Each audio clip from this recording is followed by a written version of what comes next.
What's up? What's up? What's up? What's up? What's up? What's up? What is up? How are y'all doing today? Xmen 97, episode 10, season finale.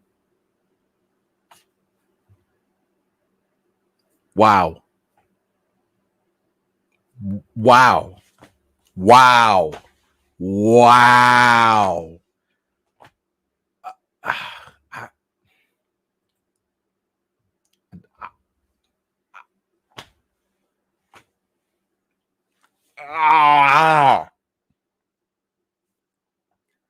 As I've said on the socials, I don't know if I need a hug or some liquor because the emotional roller coaster I went through watching this episode is bananas. My goodness. I'm sorry. Where are my manners? What's up, everybody? It's me, Eman from Eman's Movie Reviews. Welcome. We are here to talk about Xmen 97, episode 10. As you can tell, I was blown away.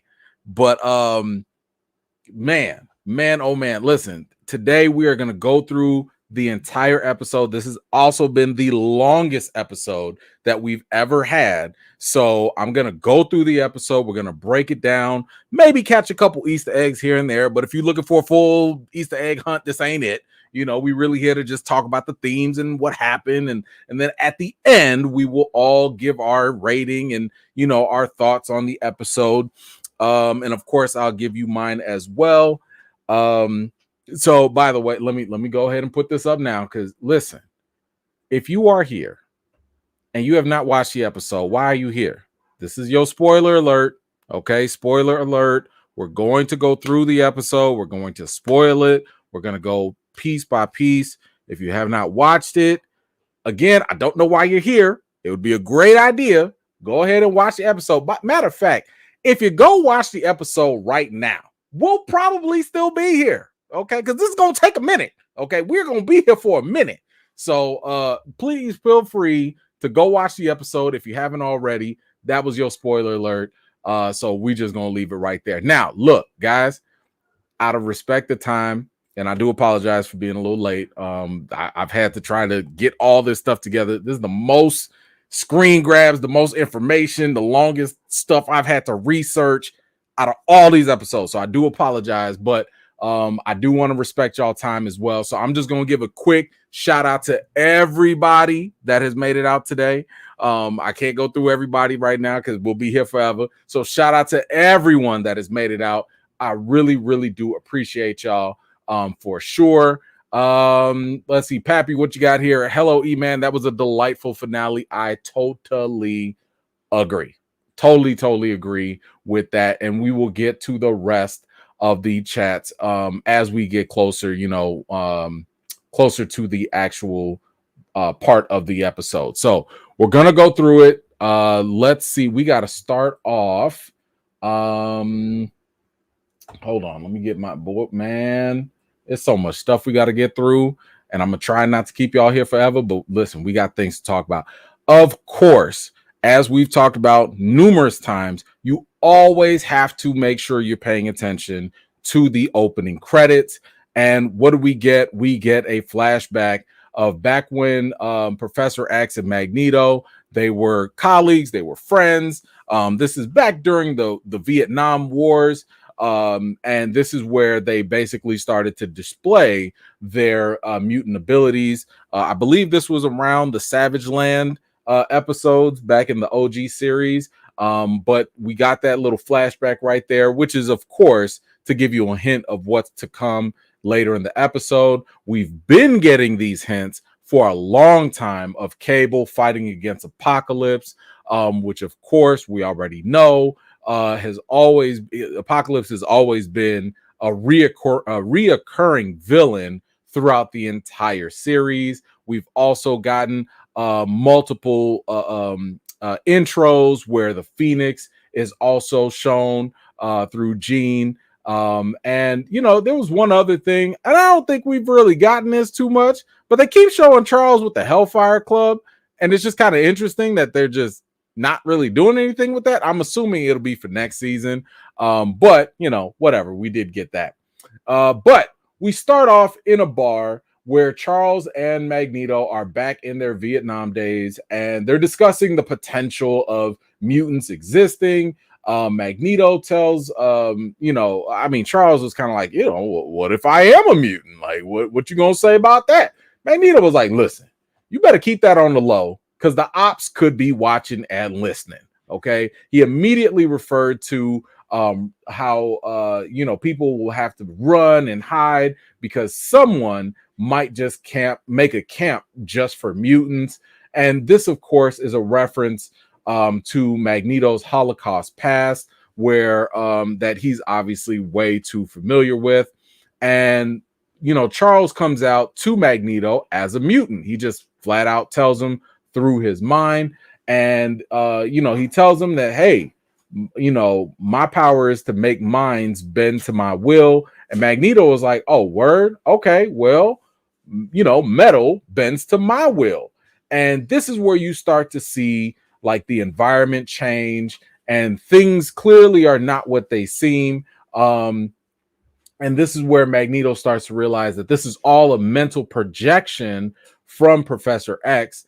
And he called this a violation, right? And I think that, we shouldn't like skip over what he meant by that. To me, it's very similar to when we've seen Jean and, with Jean and Scott. They've had their psychic link connection, right? And having a psychic link for telepaths is obviously a very deep and personal thing, and even for Magneto and Charles, the fact that Magneto implies that it's a violation, the fact that he just says it's a violation, that suggests that there's a unwritten rule between the two of them. These guys are friends now.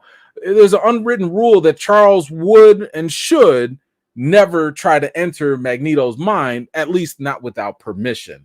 So, I thought that it was pretty telling that, that he would make that statement so that we really understand that, yeah, they might fight against each other. They might be, on opposing sides, but they're still best friends, right? And they have rules. So, he does say that, it's a violation. But Charles comes back and he said, listen, you tried to end the whole world. You turned my X-Men against each other. And then Logan, we're not going to forget what you did to Logan. I mean, you took the adamantium off his skeleton. And Max was like, hold on, man. He tried to murder me, which, if we're being honest, is kind of true. And, I don't really know how to put this, but listen, there's a lot of instances where Magneto just be right. What did Logan say to Magneto right when he stabbed him? The brave die first, right? He was going for the kill. Was Magneto wrong for defending himself? He unpopped his claws and he pushed him back. Now, I would argue that ripping the adamantium was a bit extreme. I don't know if that's really self-defense anymore, but guys, Magneto was right. I mean, it was self-defense, but you know what? Not only was Magneto right, but you too can be right by getting your shirt right now at Eman's merch store. I got the link in the description, and you can agree with Magneto because listen, he stay being right. Okay, let's just be honest. Magneto is usually right most times. We are going to talk about the problem with him being right a little bit later. But go ahead, support the channel. Go get you a shirt. You can actually even get it as a hoodie if you like.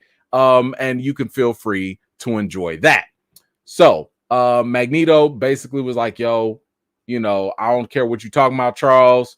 You over here talking about the end of the world. Your X-Men out here basically trying to kill me and stuff. That's not cool. And, listen, Charles was like, hey, man, turn the lights back on Earth. Stop playing around. But Magneto was like, why are you always caping for these ghetto humans? Charles said that other mutants are going to suffer in this blackened world. And Magneto was like, listen, if they die, they die.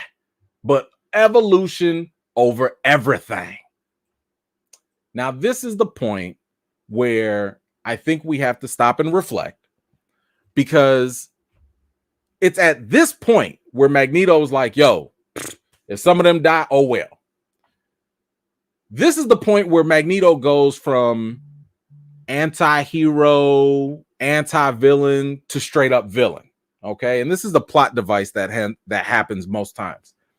For him to be, on one hand, so caring about mutants, but then on the other hand, be so dismissive that some other mutants are just going to die along the way, that shows his more villainous side. This is just like what happened with Killmonger in the Black Panther movie, because listen, it was all good when he was talking about that black empowerment. It was all good talk until he started choking black women and killing black folks just along the way. That's usually where the villains cross the line, and you're like, all right, man, you know what? I understood where you was coming from. I was rocking with you for a minute, but you're going a little too far. You can't be sitting here talking about you pro-mutant, but you killing mutants along the way. That's not okay. You know, so this is where Magneto does fall into going too far with his means to justify his ends. You know, that's where he crosses the line at that point. But Professor X was like, listen, man, if you don't turn on these lights, I'm gonna force you to turn them on, and you don't want that. And you know, Magneto was like, look, if you do that, that will shatter our minds. And yes, for you comic heads out there, this is clearly our best indication, our best clue, our best Easter egg of Onslaught, who is indeed coming. But let me tell y'all this right now, because I know some of y'all be thirsty for it. Onslaught is not a character that should or will come anytime soon. Even in the comics, it took a while. I want to say, didn't it take like almost 2 years? I think it took 2 years just for Onslaught to come. So if y'all sitting here thinking like, all right, season 2, episode 1, here comes Onslaught. Stop. Do not get your hopes up. That would be rushed. It would not work. No, give it time. They're planting the seeds. Clearly it's coming. So I would imagine that it would probably be at the end of season 2 or something like that, if I had to guess. But it's definitely not going to happen immediately. But they do give us those signs. So that is kind of nice to know that, you know, it's on the radar. So Professor X, you know, he was like, listen, I wanted you to listen to reason. You know, I need you to just listen to what I'm trying to say. And I've told you that Magneto is a character that is driven by trauma. He even tells Professor X that, you know, let's just go back to a mental image of my childhood, and you can see when reason was used, all while, you know, soldiers were using tanks against us. And you know what? Charles was like, hey, all right, man. Listen, I try to talk to you. Okay, I try to talk to you, but you're not listening and you're not hearing me at the same time. I told you one time too many to turn on the lights. Turn on these lights. And he done went and hijacked this man's mind. And we have both of their minds going at it. They are having this psychic battle. Magneto's clearly trying to resist, but how you gonna resist the strongest telepath in the entire world?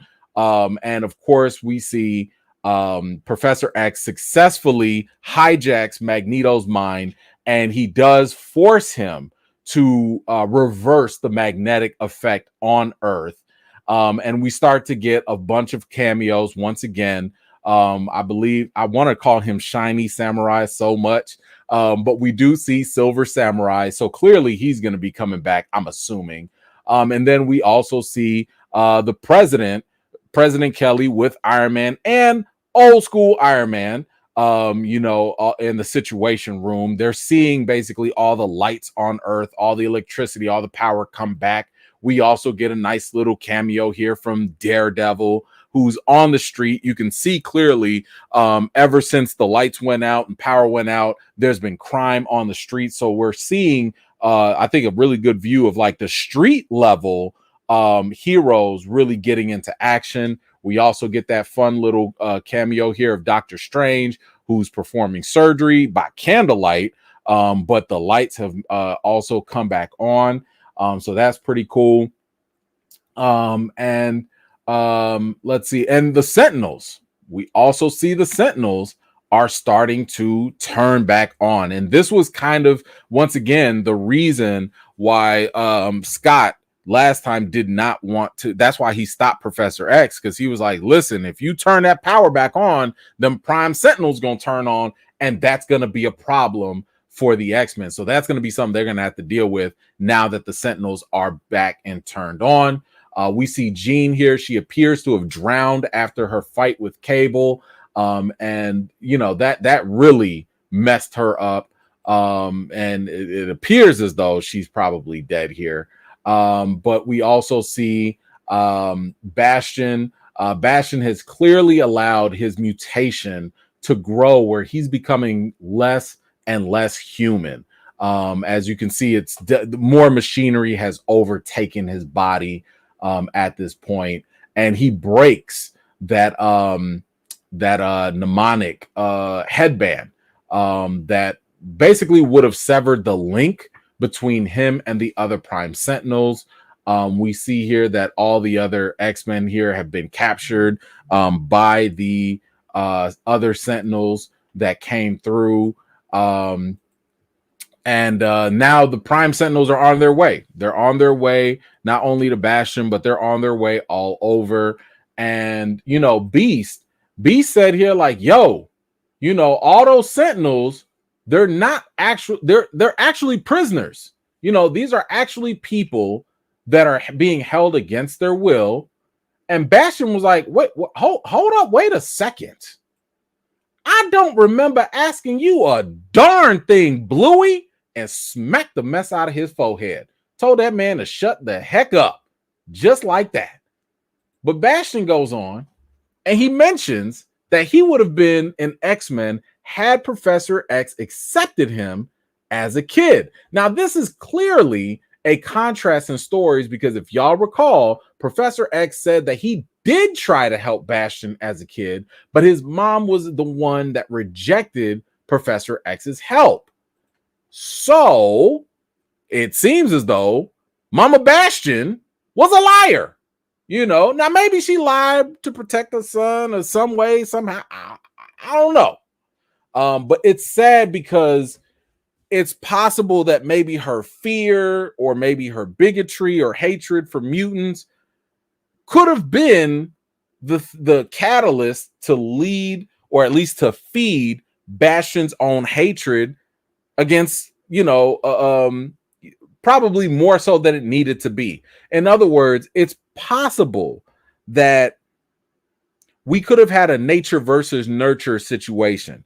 Yes, by nature, his programming by Nimrod and Master Mold are telling Bastion, you got to hate mutants and all of that. But man, if only he had been with Professor X, it's possible that nurturing could have undone whatever he had been programmed to know and to feel at that time. So, you know, I thought that was an interesting dynamic for them to bring up, and especially just thinking about, again, what if? Because I'm like, yo, this is still a great potential what if situation if they were to basically say, what if Professor X had actually taken Bastion in? What would the world look like? Would the Sentinels react in a different way? Would they send a different machine? Like, how would that have transpired? That would have been very, very interesting.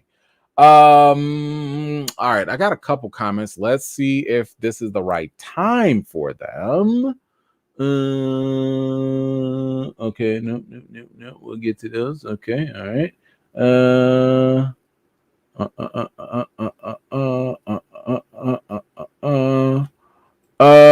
Ernest, what you said? Hey, man, Onslaught's already in X-Men. Go look at season 3 and 4. I believe that Onslaught will be the next villain after Apocalypse. He might be. but I don't believe we've actually officially seen him.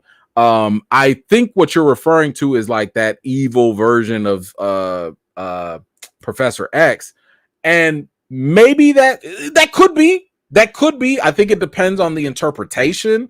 That was the time that felt more like repressed Professor X memories and stuff, but you could be right. You could be right. That might be like the early pre-version of Onslaught, but this that we're getting now with the whole merging of Magneto, this might be even further down the line. So, we probably haven't, in other words, we probably haven't seen him in his final form. That's all. Let's see. Nope, too early. Okay. Maybe. Not yet. Pappy, imagine Magneto in charge of the power company and you're late on a bill. Oh, you pop. Forget them high rates. You just cut off immediately. Thank you so much for that. Okay, everybody too early with them. All right, we will get back to it and then I will address those as we get closer to them. All right, let's see what happened. Oh, okay. By the way, I didn't appreciate him choking Storm like that. I don't really like that. Like, bro, keep your hand off the goddess. Keep your hand off the goddess. But Bastion, basically mentioned that he didn't ask to be born this way, with this programming or the urges or this destiny inside of him. And, Storm basically said, like, yo, none of us choose to be born this way. And, or none of us choose to be born. Thus, why we must never begrudge them being. Now, if I had to interpret this, I would assume that this basically sounds like something that's hearkening to the feelings and the position of those in the LGBTQ community or anyone who believes that they are born a certain way. And I think that what Storm is really talking about, like the reason why this was written, was more so a call for empathy, suggesting that for some people, it's not a matter of choice. At least that's how I interpreted the scene. Maybe y'all had a different view of it. So I thought that was kind of interesting that that they had this dialogue.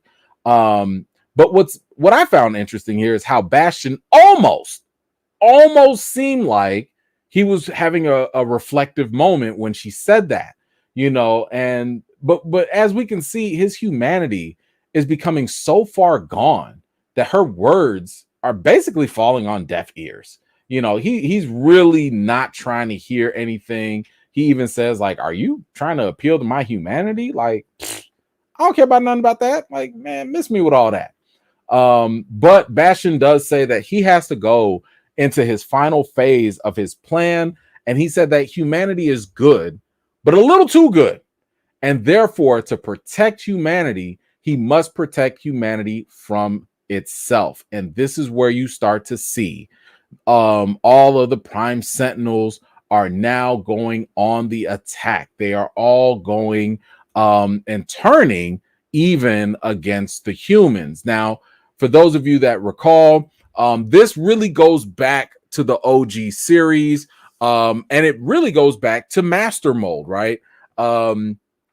Master Mold, who is the creator of Nimrod, who is the one that and Nimrod infected Bastion's daddy, who impregnated Bastion's mama, and that's how Bastion came about.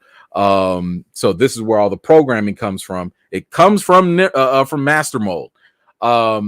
Master Mold reached the same conclusion in the OG series, where it also believed that mutants are humans, and therefore all humans, whether you're a mutant or not, need to be corralled and controlled by Sentinels. So with Bastion basically being a byproduct of Master Mold and Master Mold's programming, it makes sense that Bastion would echo this same programmed logic, basically. But we're starting to see the chaos that it's ensuing. And, also keep in mind This is a complete 180. It's a complete 180 of what we saw from the Prime Sentinels earlier.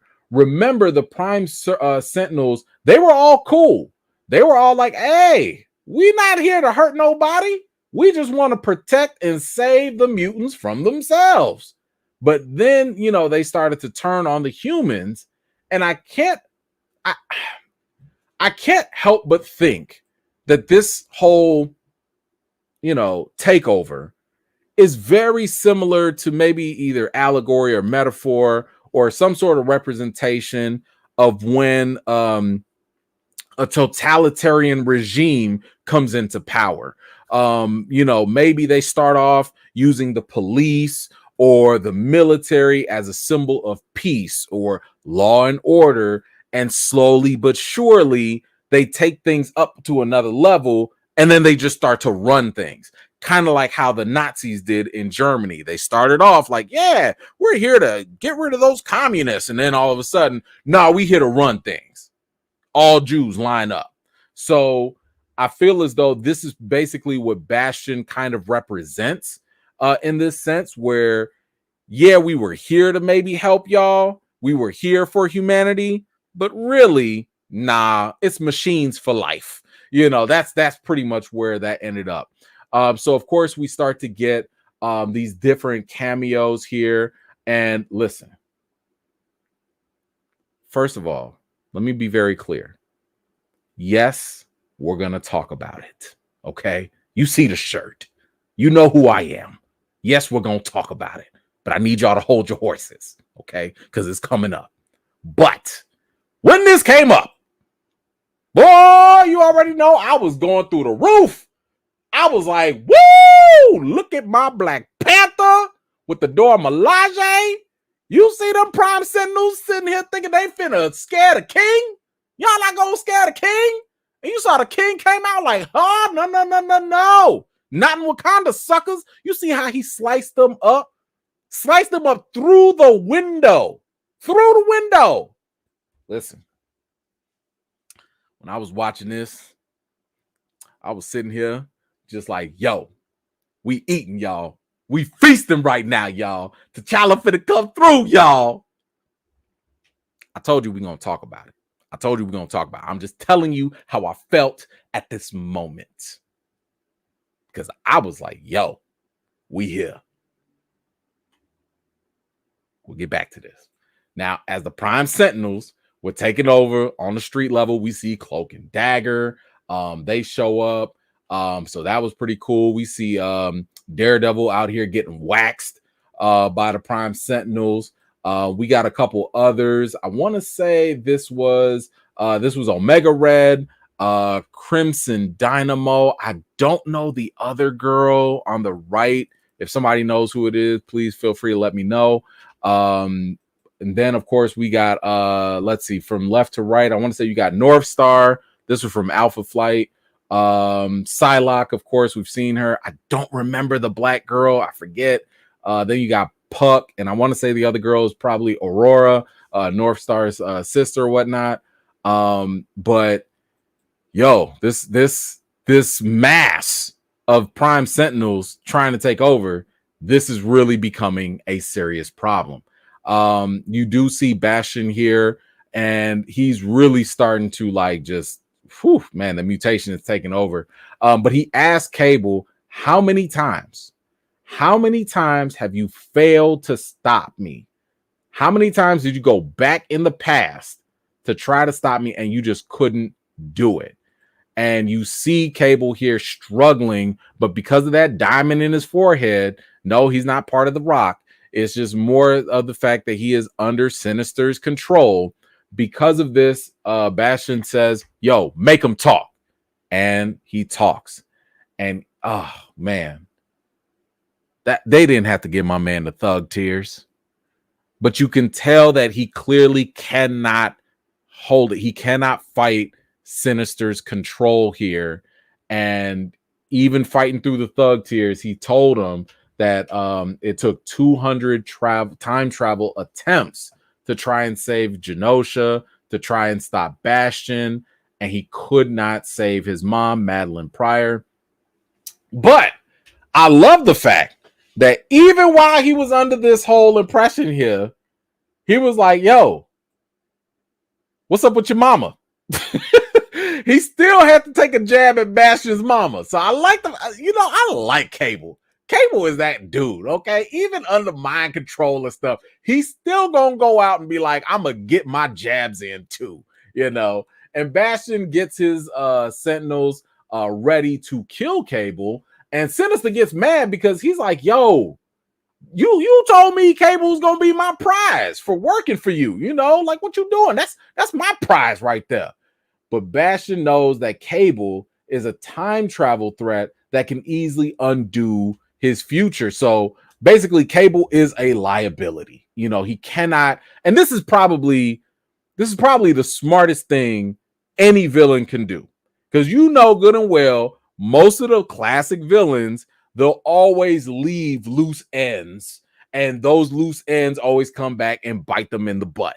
But Bastion's like, nah, man, y'all not using this time travel on me. Nuh-uh, y'all not doing this. We getting rid of him right now.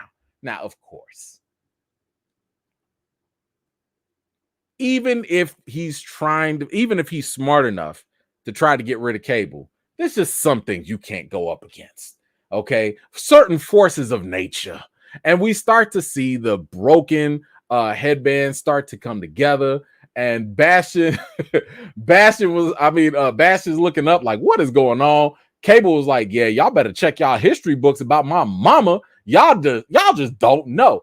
And just like a phoenix rising from the ashes, here comes Jean. And you can see everybody's look. Everybody is looking in awe. Everybody's looking in shock, except for Storm.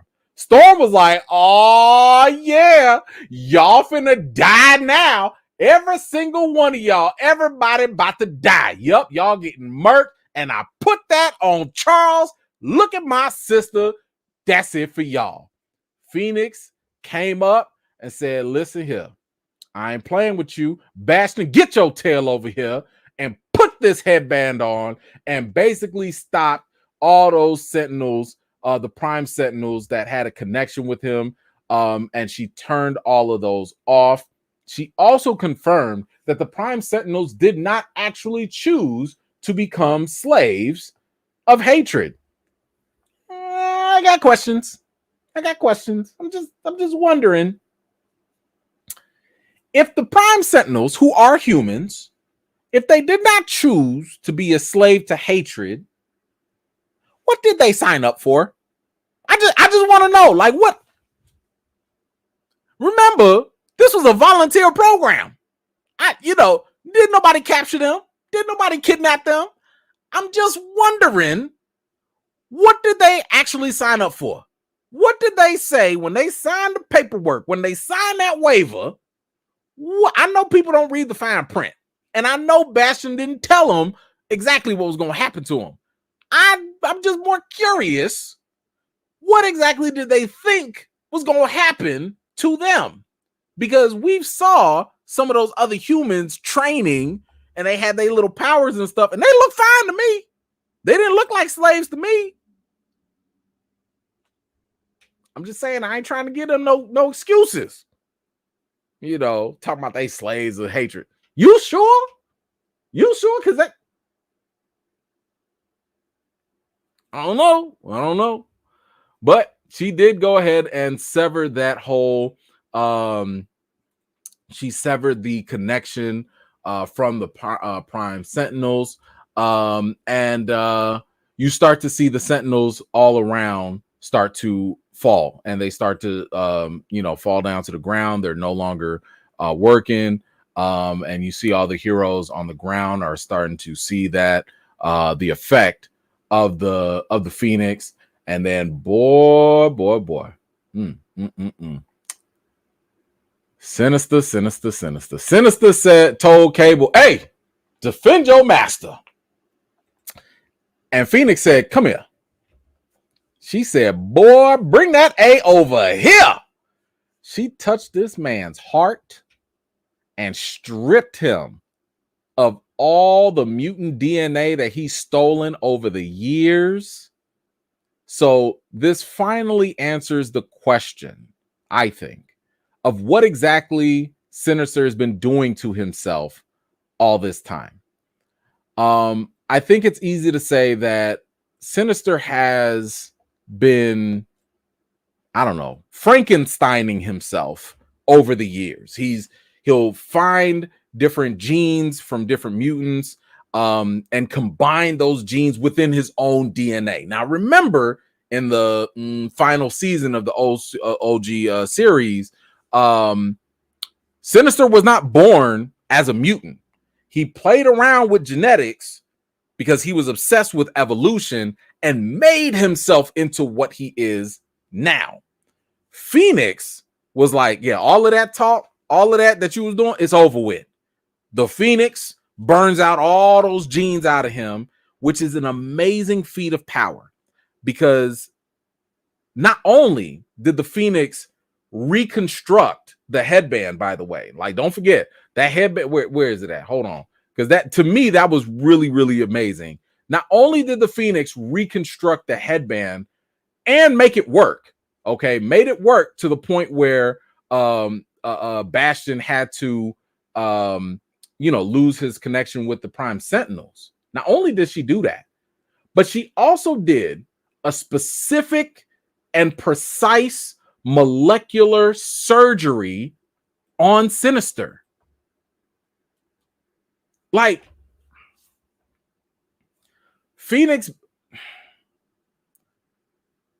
while Sinister was out here basically giving himself mutant BBLs all these years, Phoenix had to go reverse all that surgery on him. That's all he's been doing. He's been getting mutant genes, doing BBLs on himself, enhancing himself so that he can have different powers of longevity, turning into shadows, and whatever other stuff that he's been able to do. And Phoenix was like, you're not going to have this no more. You're not going to have that no more. We're not going to do. Because keep in mind, she didn't kill him. She didn't kill him. She left this man alive. Okay. And not only that, the second she took all those things away from him, the second all of those things were taken away, the control that he had over Cable was then broken. So now that control is broken, clearly, now we know that Sinister's hold has always been a genetic mutant power on different people. But, I love the fact that Phoenix said, of what she said here, she said that, the Phoenix burns away the obsolete, the underbrush of our fears and insecurities. That right there gives us a bit of insight into Sinister. He's clearly afraid and insecure of being inferior. That's why he does what he does, because he wants to stay relevant. He wants to, to just always be around. And I think when you go back to the OG series, when he was trying to do all of his experiments and stuff, he wanted to be basically a great scientist. One of the biggest challenges for any scientist, if you really think about it, is time. You don't always have enough time to learn and to get to know as much as you need to know. So if you don't have time, you won't be able to get more knowledge. So that might be why Sinister stole certain genes to live so long, but once the hold was broken on Cable, and once Sinister was robbed of his abilities, this was probably one of the better parts. Sinister turned to Morph, of all people, to show him his face. He asked Morph to show him his face. Listen, never mind the fact, I want y'all to pay attention now, never mind the fact that he's clearly standing in water. All Sinister had to do was look down at his reflection. That's all. He could have gotten his answer right there. He didn't need Morph. But of course, this was beautifully payback. This was beautiful payback for Morph, who, by the way, don't forget, Morph had been abused, tortured, kidnapped by Sinister for a long time in the OG series. So this was just a little way, just a little payback, for him in this moment. And he said, yo, I want to know, what do I look like? Sinister was like, show me what I look like, please. So in this small redemptive moment for Morph, he was like, I bet, no problem. And he showed Sinister how he now looks like the Crypt Keeper's cousin. And I don't know about y'all, but Sinister said, no, oh no, and ran away crying. I laughed. I don't know if it was meant to be funny or not, but I laughed. I was like, how did this big, bad, scary villain that was lurking in the shadows, being a whole creep most of the time, now, just because you ugly, now you all scared, oh, my face, oh, don't look at my face, oh. Like what? But I think this also goes back to what the Phoenix said about him, which is the fears and the insecurities.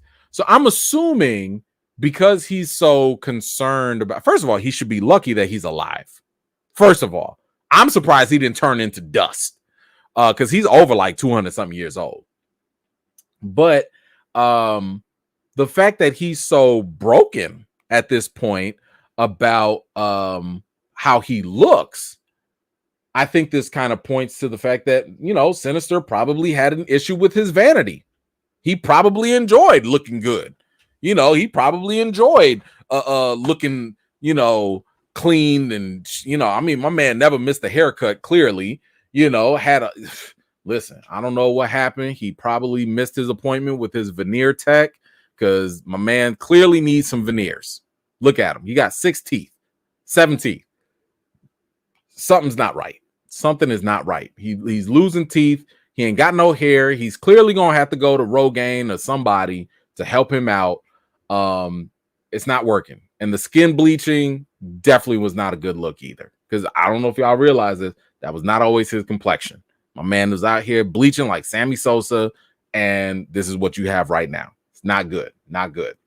And listen, right on time, Jean faints. Now, listen, we also are going to allow this one because she clearly has been through a lot. So I'm not going to give her no grief on this whatsoever.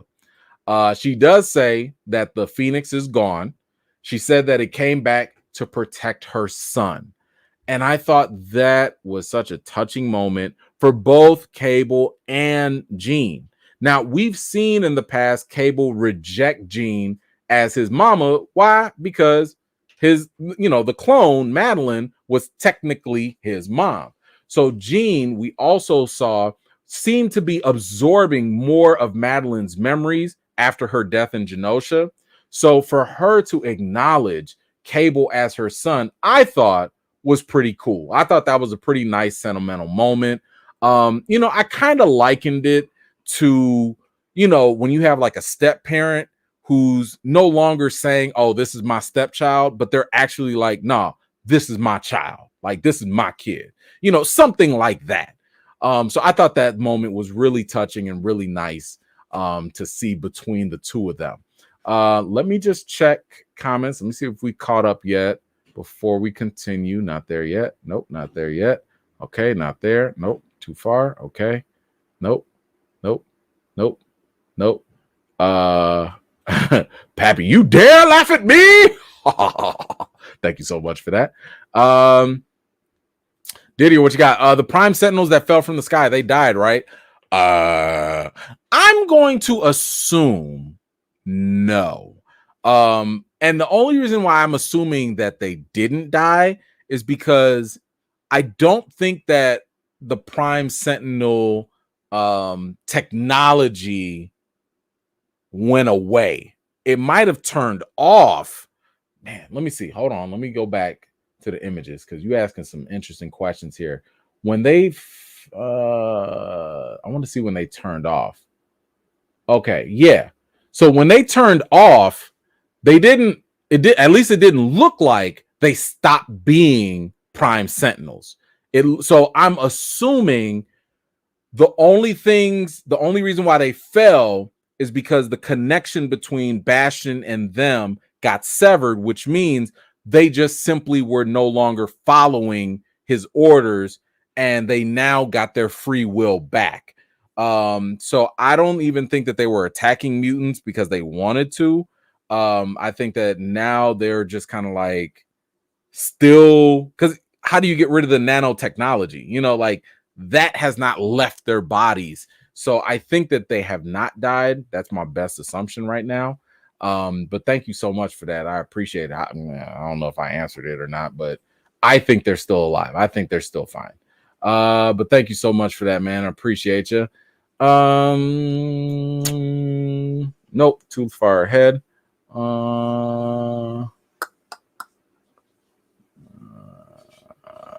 Okay, too far. We'll get there in just a sec. All right. Where do we leave off? Yep, Bastion. Okay, Cable. Yep. Okay, there we go. So, Bastion came out of nowhere, and he said, "Listen, forget all this family matter talk." Okay. He then goes ahead and rips Cable's arm off.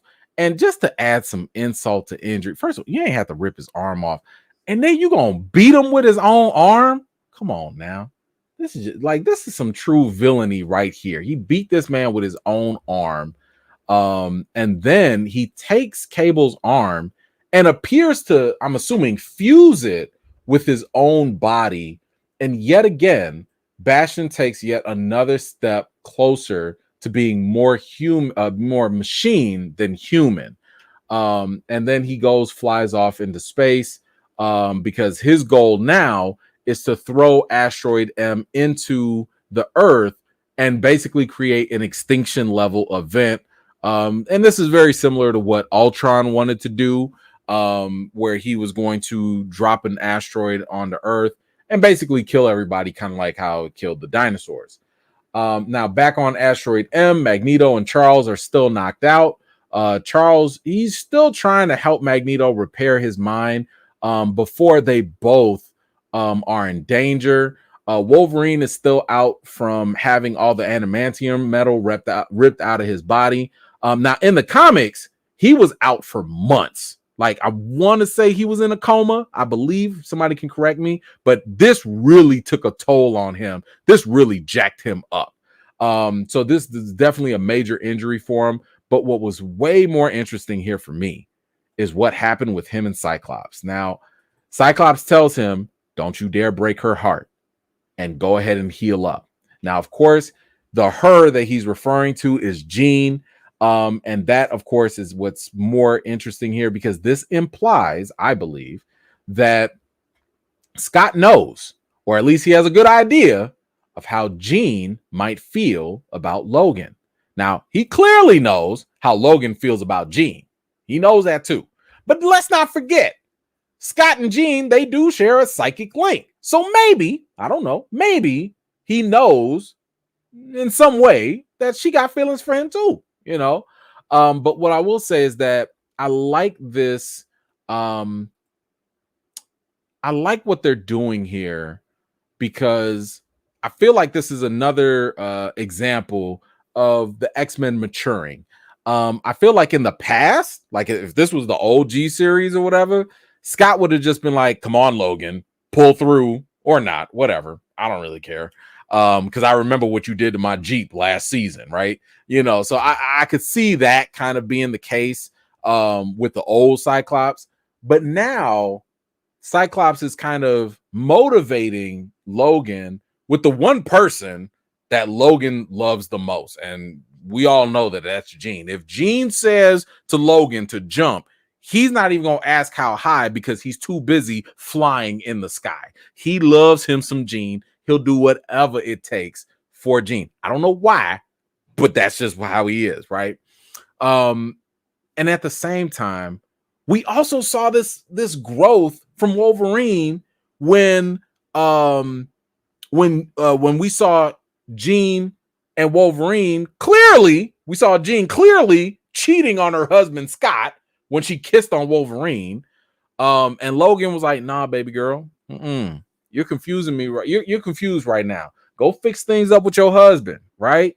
So I like the fact that both of these characters are growing in ways that we've never seen them grow before. So, you know what I'm saying? Like, yo, just shout out to growth.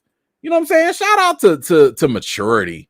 That's always a positive thing. We got, man, listen, I want to give them props when we see it. And you see here that, you know, Logan is not dead, right? He's not dead. He's actually responding. And the moment he's, you know, hears a little bit about Jean, he's kind of like, you know, taking some breath. So he's healing. It's going to take a long time, but he is healing. Now, Jean gets on the psychic hotline and contacts Scott. She tells him about Bastion and showed him Nathan. And when this happened, she showed him Nathan and how he was hurt. And Scott said, he hurt him? Man, listen. I felt every wave of that daddy energy. All them daddy vibes in me clicked immediately when Scott said that line. When he said, he hurt him? Just the thought of somebody hurting my child, any one of my kids, I'm going to jail now. What? Oh man, that was definitely one of the realest moments in there. And y'all know how Scott feels about being a daddy. You know how he feels. But woo, man, when Scott said he hurt him, ooh, I felt that. Ooh, I felt all of that. Oh, okay. So let's move on. What else do we have? Yes, so he definitely you know, Scott was getting turned up. And then Professor X calls in on three-way, and he said that he's still trying to help Magneto, but if he doesn't hurry up, both of their minds are going to be lost. Scott don't want to hear that because he's like, yo, we already lost you. We're not trying to lose you again. You know, Beast and Forge, they're out here trying to get to work, trying to get all, you know, trying to help them escape. And Jean messages everybody that Bastion is on his way to Asteroid M right now. So they got to hurry up and get it together. I love how they show, you know, Nightcrawler with his rosemary beads. Obviously, once again, faith, his, you know, that is something that is central to his character. So my man's already praying and all of that. Roberto, you know, listen, you know, y'all remember him and Jubilee, they was just, you know, having a little bit of a squabble. You know, they was having a little couple issues. And my man said, like, listen, we finna die and all, but you know, I'm sorry or whatever. And you know, teenagers, she forgave him. It's all good.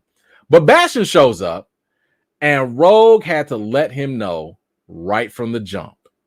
Had to tell him his name was Gambit. Remember it? Ooh, she was not playing with him at all. Said, you need to remember it.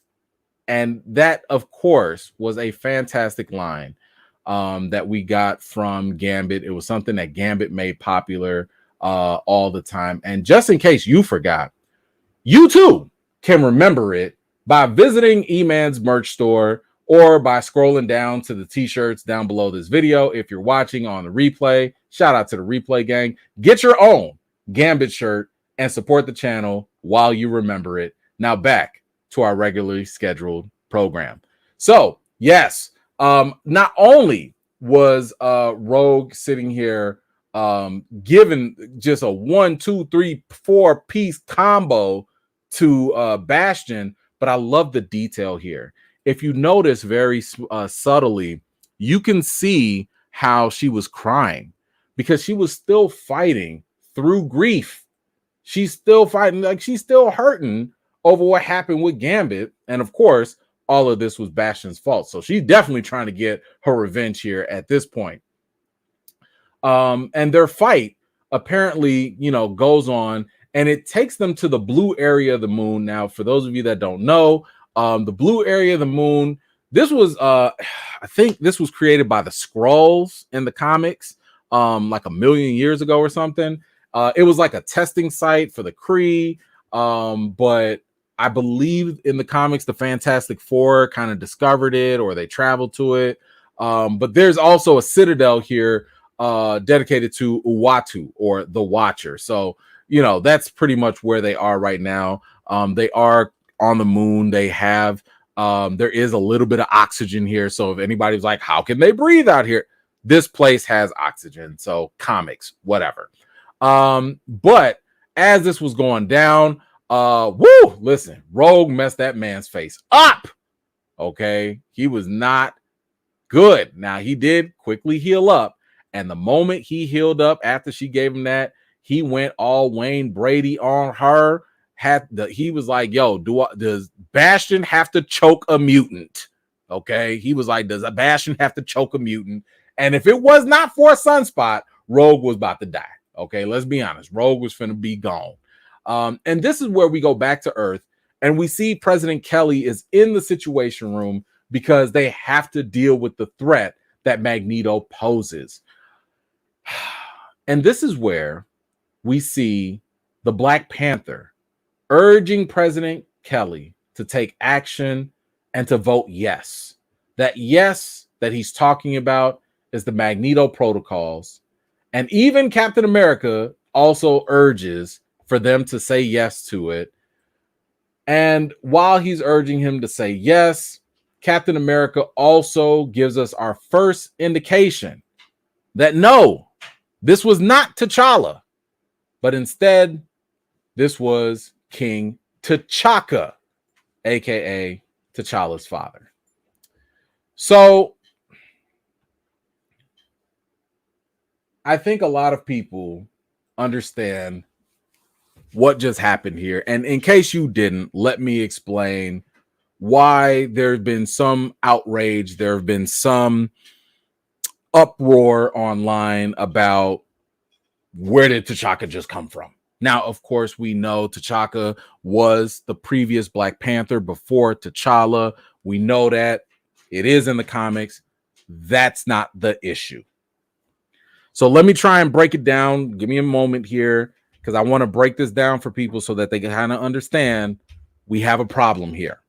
Okay, Marvel, you have a problem here. And of course, y'all know I got receipts. According to Brad Winderbaum, who is Brad Winderbaum? He's basically the second in command. He is the guy that basically he's the number 2 at Marvel Studios. He's in charge of everything TV related, etc. on Disney Plus.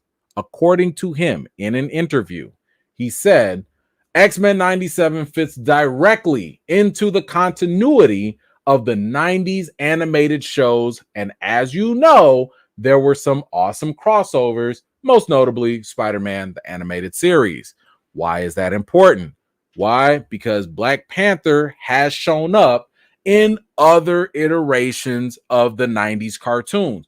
What are these 90s cartoons that you're talking about, E-Man? Okay, so the most common ones that we're talking about here are the X-Men OG series. Yes, Black Panther showed up. You also have the Iron Man series. This is why we see the OG yellow and red Iron Man. You also have the Spider-Man animated series that we just talked about. And most importantly, we have the Fantastic Four animated series. Why is that important? Well, in the Fantastic Four series, which took place during the 90s, which, according to Brad Winderbaum, is in the same continuity as X-Men 97, Black Panther showed up. But it wasn't just any old Black Panther. Now, I want to give you a little comic history, so stay with me. Larry Houston was basically the director of the OG series, and this is what he had to say when Black Panther showed up in the OG X-Men series. He said, in Sanctuary Part 1, Larry Houston listed Black Panther in the script as African Mutant Refugee number 3, and that was in order to keep the suits at Marvel unaware that the character was going to appear in a cameo. Larry Houston said, we had 2 X-Men episodes in Africa, one with Storm's mutant godchild and the other with Magneto gathering up mutants to take them to his mutant sanctuary, Asteroid M. I was able to include the Black Panther into the show whenever they were in Africa, which some sharp-eyed fans were able to spot. He added, I couldn't give him a speaking part, but it was a great opportunity. Fun fact, Larry Houston also tried back then to make a Black Panther series, but it didn't happen. Now, here's the thing, because y'all know E-Man is fair. I'm fair. It's possible that maybe we only saw T'Chaka this whole time. We never heard T'Challa or Black Panther, I should say. We never heard him speak in when he showed up in the X-Men series. We never heard that. So maybe it was always T'Chaka. Maybe. Now, of course, this also adds a couple other issues because the big question is, well, where's T'Challa? Is T'Challa just the grown-up prince and he hasn't taken the crown yet? Like, has he not taken the mantle yet? I doubt he would be a little kid because him and Storm, according to the comics, like they're close to the same age. So you can't have a fully grown-up Storm and a 5, 6, 7, 8, 9, 10-year-old T'Challa. That won't add up. But was that always T'Chaka? Could Marvel sit here and say, yeah, it was T'Chaka? Yeah. No, they can't. Because even back, when was this article done? This article was done in 2018. When they talked to Larry Houston about it, it says here, the article says, Houston was proud of bringing T'Challa to life, even for a brief cameo, but he wanted more. So, just to be clear, there was always the intention of T'Challa, not just some mantle-carrying Black Panther. T'Challa was supposed to be there. Now, some people might be like, come on, E-Man, that might not be enough. We still need some more. Cool, let's hear it from the guy himself.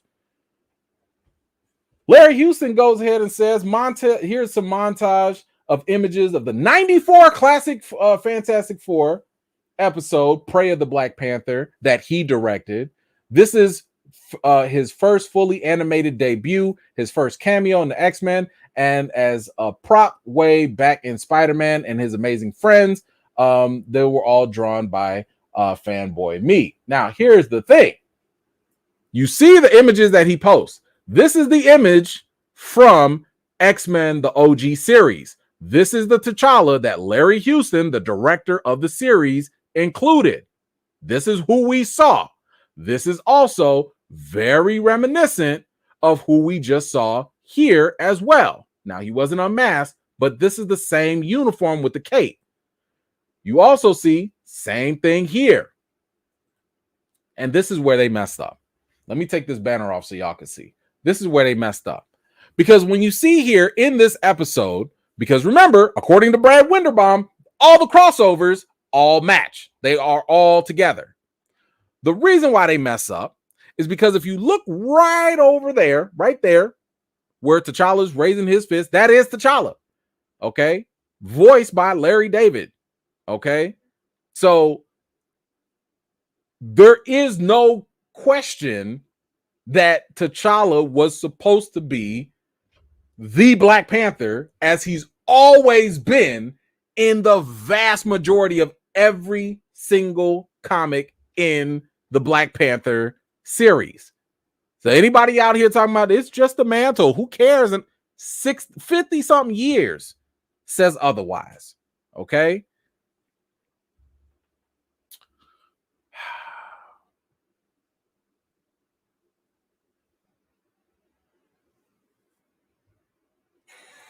Even over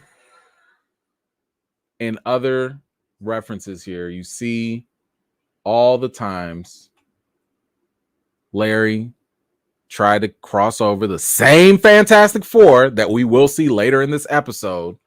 The same Fantastic Four meeting up, fighting with T'Challa. Now, you want to know why this was even more problematic? Because in that episode of Fantastic Four, that is also canon for X-Men 97, T'Chaka had died. T'Challa was like, yep, I got the mantle now. My dad died. Now, some people might say like, yo, wait a minute now.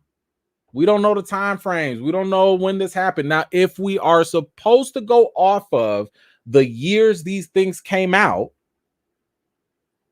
remember, the OG series of X-Men started in 92. They waited, and now we're in 97. When did Fantastic Four happen? It happened between 94 and 96. So between these 2 years, if we're supposed to go off of this, between 94 and 96, T'Chaka dies. Why is T'Chaka here? This feels like an unnecessary plot hole created by Marvel. Let's add a little bit more chaos to this. Now, again, people might say, yo, E-Man, maybe this was a mistake. Maybe this was just creative differences. Maybe. What was Bo DeMayo thinking? Bo DeMayo being the head showrunner. He was, of course, asked this on the Twitters. And here's what he had mentioned. Now, in the conversation, somebody said like, yo, Bo, why was Black Panther T'Chaka there instead of T'Challa? And he had just responded and said T'Chaka. Now, maybe he misunderstood, whatever, because people obviously would confuse T'Challa with T'Chaka here.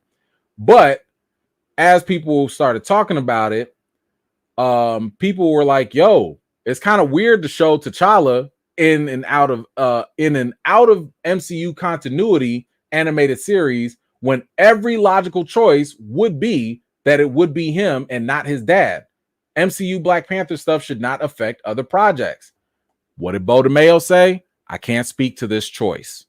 What does that say? That implies Bo DeMayo, the showrunner, had nothing to do with it. That's what I'm interpreting that as, which to me sounds as though somebody else in Marvel, maybe Disney, don't know, was like, nah, switch that up. And I want you to think about this. Bo DeMayo is the showrunner. Bo DeMayo is the one who's basically the guy in charge when it comes to how things happen. He writes the script as the head writer, okay? And then he gives it to all of the directors and the animators, and he's still the supervisor. He's still the person that oversees everything. He'd be like, ooh, that's how y'all did that Wolverine scene? That's dope. I like it. Let's go with it. He's the one that keeps it going. So for the showrunner not being able to speak to this choice, somebody else needs to answer this question. Does this make sense? I hope I explain this in a way where people kind of understand why this seems unnecessarily problematic. And let me just kind of pause on some people, because some people are like, man, why are they trying to take T'Challa out of everything? Don't forget, in What If, we did get T'Challa. We got T'Challa, I want to say 3 times, Star-Lord T'Challa. Then they killed him again, in another version when he went against Killmonger. So we did get those final performances with Chadwick Boseman as T'Challa. But this looks very suspect. This sounds very problematic. Why would you go out of your way to break your own continuity, even when this is something outside of the MCU? I mean, yeah, it's technically an alternate universe, but it's in its own sandbox. In other words, there's no harm in allowing what already was originally intended, which was to have T'Challa be in it, to just continue. But now that you've gone out of your way to take him out, it looks more problematic and suspicious. So I don't think I will have that opportunity to ask anyone in charge, but I would implore anyone who has that platform, who has that ability, ask Brad Winderbaum what's going on. Ask the directors what's going on.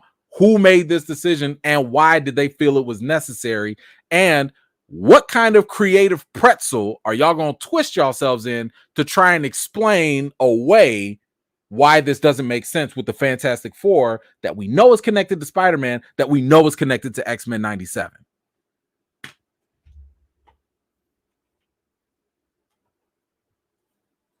All right, let's get back to business. Let's get back to business. Yes, we have. Thank you so much. Yes, we have.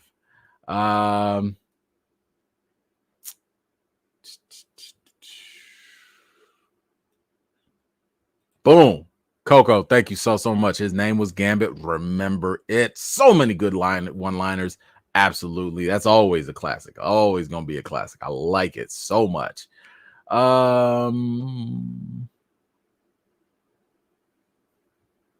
Not yet.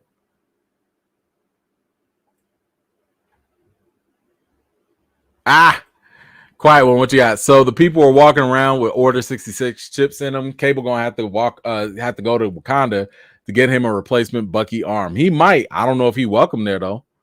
Let's not forget, like Bucky had to earn them stripes. Excuse me, as the white wolf and all that. I don't know if that's gonna happen. I don't know. I mean, Cable, could you take your butt back to the future? What you got to be bothering, Wakanda for? Go on to the future. You'll be all right. Let's see.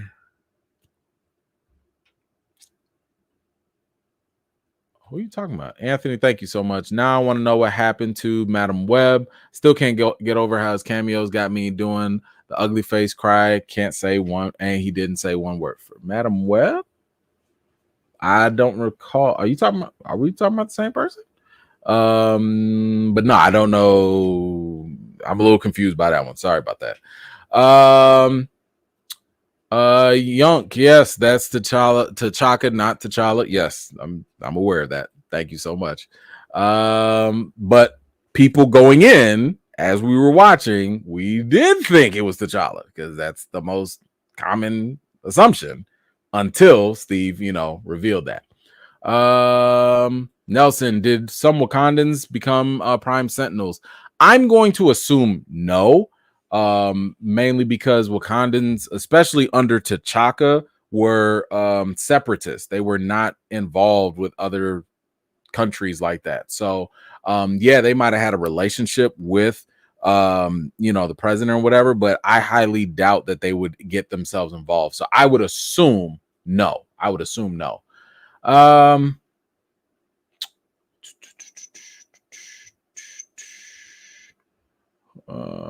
Okay, I'll get to that later. Nelson, maybe in this universe, T'Challa is still a child. That's dumb to me. If they go that route, I think that's dumb. But maybe, I guess. I mean, this is a different universe, so I don't know. He could also be, a young adult. He could be like in his 20s or something, because it's not like he, at least on the BET animated one by Reginald Hunlin, he was older, when he got the mantle. So, maybe there's still some creative stuff going on with that. I don't know. All right, where do we leave off? Yes, we did leave off we got to talk about the Magneto protocol. So we see here that the president is considering the Magneto protocols, and this clearly is a byproduct of what happened when Magneto first created Asteroid M. That scared a lot of the humans, so they had a lot of time to come up with these protocols. And this was something that President Kelly used to debate with Scott, because Scott was like, yo, let us talk to Magneto. Let's figure stuff out. This is what he also talked to Professor X about. He was like, let's take care of it. And he was like, listen, don't make me go. Don't push me. Don't push me to the edge, because if I got to open up these protocols, I will. And we do get some fun little Easter eggs here. Of course, when you see here, actually, let me take this off so y'all can see a little more. We do get the fact that Magneto is an Omega level mutant. We get the power ratings, just like if you're, reading the comics or the wikis or anything like that. I thought it was cool that they actually named his kids Quicksilver, Scarlet Witch, and they kind of left a P there. They redacted it, but I'm pretty sure that's Polaris. Polaris, the green looking mutant. We've seen her before. She also has magnetic powers. And the fun thing, if you can look very closely, I can't zoom in, but if you look very closely at his alias, you can see Sir Ian McKellen and Michael F. or Michael Fassbender. And in case you didn't know, those are both the actors who have played Magneto in the live action Fox movies. And that was like a pretty nice little, shout out or whatever. But the president basically gives his okay for the Magneto protocols, and you can already see the worry in Cap's face. We saw a similar face like this when he was speaking to Rogue, and she was like, "You're pro mutant, right? Like you down with the mutant cause, right?" And he was like, "So, what had happened was, and this is basically Cap having to deal with that inner conflict because the government is attacking mutants on a regular basis, but in the name of freedom, and Cap is always stuck in the middle. He's basically doing nothing most times. Hello, Avengers versus X-Men. So this is clearly setting up even more seeds of how Cap is conflicted. He'll probably come to odds with the whole idea of how humanity, America, the government is against minorities, and how this really challenges his ideal of what America truly stands for. Moving on, we got Charles and Magneto. They're still taking their power naps, but we go back into Magneto's mind, and we see that the storm and the waters are symbolic of Magneto's pain. So Professor X here, he's really trying to prevent Magneto from drowning in his own pain. And, this kind of reminds me of that quote that Logan said back to Jean. I want to say it was like in episode 5, where he, back when Jean cheated on Scott. And, Logan had basically said that, like, yo, you don't want to let your past sink you, or something to that degree. And you see in the midst of that pain, so all this water, all this sea, all this rain, this is all symbolic of his pain and trauma. You see a boat that's still floating, and on that boat are his kids. You see Quicksilver, you see Scarlet Witch. Again, there's Polaris. They're kind of hidden a little bit. But you also see Rogue, and Rogue is still on this boat. And this boat that's kind of floating, it kind of like, I guess you could say it's something that's holding Magneto up a little bit. It's something that's keeping him grounded in a sense, or keeping him afloat, I should probably say. So these are basically the people that he cares about the most, or that are the most important to him. And, Professor X, he was like, listen, as he's going back and forth with Magneto, both of them acknowledge that they've hurt each other in the past, but they've never abandoned each other. And, Professor X says, like, look, the only ones that can break our hearts are the ones that we keep in it. I mean, come on through bars. Okay. And Professor X says, like, yo, we're brothers. We're happy and we're singing and we're mutants. Da-na-na-na. Give me a high five. And they're always going to stick together. I'd be lying if I said this wasn't getting a little emotional. Okay? Because this is the type of brotherly love that I really, really appreciated that they brought into this. It would be an understatement to say that Professor X and Magneto have come to odds. They fought each other. They've attacked each other. They've had their disagreements. But when you really look at when you really look at the whole landscape from the first episode to now, they've never really abandoned each other. Charles has gone above and beyond to protect Magneto from the humans and the humans from Magneto. And even Magneto has come back when he thought when he thought Charles was gone or whatever. He even came back, took over the school, and he was like, man, I'm going to walk this man's path because of my respect for him. So they're not your traditional black and white enemies. They're still friends at the end of the day, but more than friends, they're brothers. And I love that. I love that. Because that's a different type of struggle. I think it's easier to fight against an enemy. It's easy to do that because you hate them. You don't like them. You don't agree with them. But to fight against your brother, fight against your sister, that's tough. That's tough. So I really like this scene right here. Let's see. Then we get to we go back to the asteroid and we see Bastion is here. He's fighting against Jubilee and Nightcrawler, going against them. And listen, Nightcrawler clearly, I don't know what Nightcrawler was thinking. Like all that teleporting, jumping, that bro, you wasn't doing no damage. Like that was not gonna help. But once again, we see my man Scott getting busy. You see the backflips, you see the one handstand, out here doing the blast and everything. Listen, I was with it. I was like, okay, Scott, I see you getting busy out there. And then, boy, we got that blast off. We got that. Listen, I'm here. I don't care how traditional, how normal this is. I don't care. I'm always going to be here for a laser on laser battle. Okay. But boy, did this go up a notch. Y'all come through. You see the X.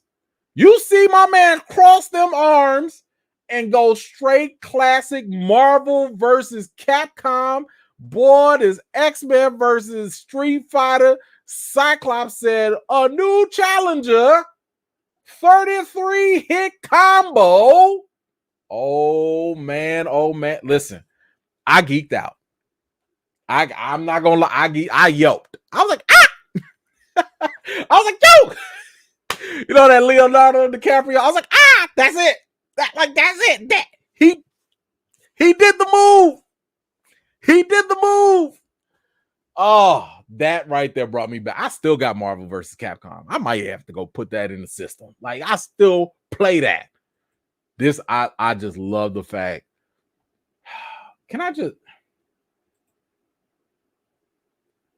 I just love the fact that they're nerds.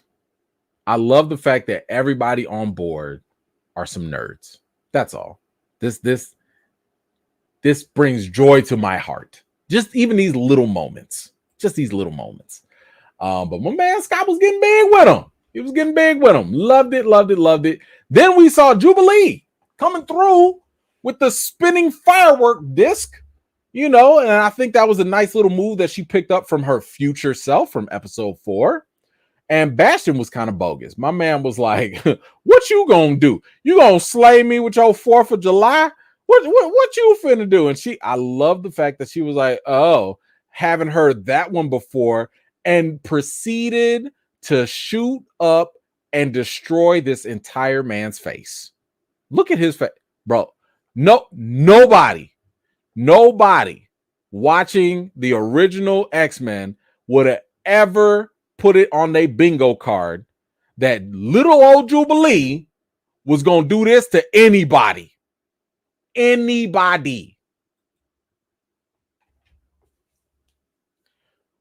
But I want y'all to understand, this is why I say I appreciate, and when we talk about who do we want to be the next director, writer for X-Men, this is it.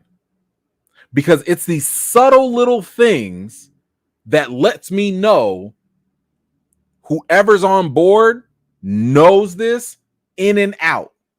What do I mean? We've been clowning Jubilee for years, decades even. Talking about her little sparkler fingers and all that stuff. We've been clowning her for years.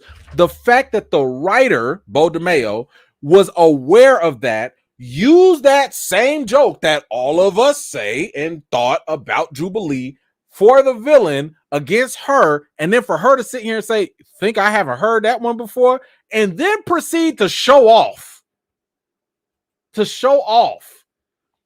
This is what it looks like when you have people that not only, because I know, yes, you got to know the source material, but that's not it. It's not just about knowing the comics. It's about knowing the comics and knowing how the audience has reacted to the comics. You have to have somebody that's got their finger on the pulse of the audience. This is why I say I don't care who they have to come in and do another X-Men movie or whatever. That person cannot come in at the last minute and read a whole bunch of comics and be like, all right, I'm ready now. No. It's a juggling act. You got to know the comics and you got to know the people.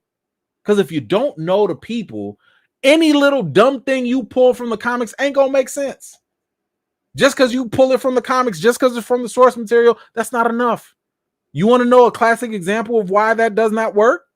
Look at Venom. Yes, look at Venom. I've told y'all this before. The Venom movies, a lot of that stuff is comic accurate. Venom did, I want to say in the 70s, I think. Don't quote me on that. Venom did start off as a comedic character. Nobody cared about that. But we did care about when he was villainous and giving Peter Parker fits on a daily. Do the people at Sony know that? Clearly not, because they're not even bothering with it. But that shows you the disconnect. And that's why, once again, I love what we're getting from this show. I know a lot of people are saying, man, but X-Men 97 is animation. It's not the same. I'm not looking at the animation. I'm not looking for live action to do this. If they did, that's great. I'll be here for it. I'm looking for what this conversation is. I'm looking for the fact that you understand us and you understand the source material. That's what's most important. All the visual stuff, anybody can do that. That's what VFX are for. This writing, you can't find that just anywhere. So I know people be like, well, don't you want Ryan Coogler? Don't you want Barry Jenkins? Don't you want I want somebody that understands it like that. That's who I want. I don't care who it is. Give me somebody like that to take care of X-Men for me. Anyway, sorry, I had to go off on that rant. Bastion thought his fam was going to come through and support him. But no, it was Beast. It was Beast instead. Just over here, sea walking all over him. Because Beast, remember when he pimp slapped him, so he had to return the favor. And Bastion is clearly fighting back, and Scott is getting ready to go ahead and blast him. Everybody's getting ready, and Scott's like, you know what? Everybody stand down. They decided to stop fighting the future and embrace it. And this is true anime style, okay? This is the point in the anime where they stop fighting, they stop doing all the cool moves, and they got to go have a speech and a heart-to-heart, because that's the real, mutant power here at this point. They start hitting Bastion with all these truths, They start talking about, they start using all this empathy and compassion. They said that, listen, your parents were messed up, but we understand our parents were messed up too. We know where you're coming from. Matter of fact, they hit him up with the Michael Jackson, "You are not alone. We are here with you." Bastion was like, man, if y'all don't shut up with all this nonsense, I don't care about none of this. Matter of fact, y'all need to just turn around, because all them humans out there, they don't care about y'all. Matter of fact, look at this. Bam. All them missiles coming. All them missiles. Just like that. By the way, shout out to this cinematography. I know it's animation, but this feels like some dope cinematography to see them see each other through the visors of the eyes. They've been doing some work with Cyclops visors this whole series. I just want to give a quick shout out to that. But this basically bolsters Bastion's point about humanity, not because they don't want to get ready to embrace the mutants. You know, the missiles go ahead. They as Bastion does not care clearly about any of this. The missiles they hit the gravity core, and this gravity core is basically what was holding the whole asteroid up in space, and this created a black hole because this gravity containment basically was collapsing on itself. Now, Scott actually did offer to help Bastion, but Bastion just laughed. He didn't care. And he allowed himself to get sucked into the black hole. And when I tell you, you got to have a special level of hatred. Like, this man was like, yo, bury me in the space where the rest of my machine ancestors just float around. He just did not care. He was like, I don't want to be with y'all. I forget y'all. I'd rather get crushed in a black hole or sucked into it, whatever happens. Now, of course, this attack on asteroid M has clearly backfired because the president and everybody else have been watching way too many space movies, because when you shoot an asteroid, if you don't completely obliterate it, all it's going to do is break up and just fall down to Earth and spread around and hurt more people. So as this is happening, we get the nice little cameo. But look at this. I told y'all, Fantastic Four. Where did that Fantastic Four come from? The 90s animated series. But we already went over that. Jubilee's getting blasted out of the ship, but thankfully, Sunspot does rescue her. And basically now the mutants, they have to find a way to stop the asteroid. Now, follow me here. The mutants have to find a way to stop the asteroid that was shot by the humans, who shot at the mutants for being mutants after a mutant turned off all the power on Earth because another human decided to create a genocide to kill all the mutants. I think I got all that right. Humans are stupid in the Xmen. And keep in mind, humans are the majority, but they are very stupid in the Xmen.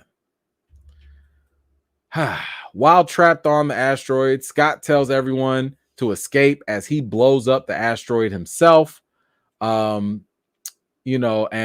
Beast has like an idea that basically if they all work together, they can pull this off.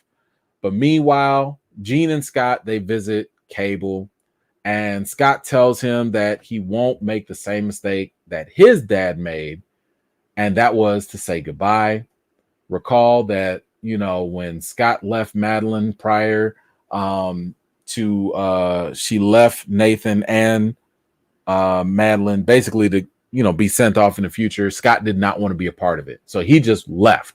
He did not tell Nathan goodbye, no psychic message, nothing. He just left him so that he could be raised on his own. And, Cable was kind of mad because he was like, in my future, we all, I heard all the story about the X-Men and how y'all was fighting and stuff. And I wanted to be a part of that too, and Scott was like, yo, listen, chill out. Jean stopped his powers so that he could see his eyes. He said that, man, you got my eyes. We got to see Scott's brown eyes for the first time. And he told his son that he loved him.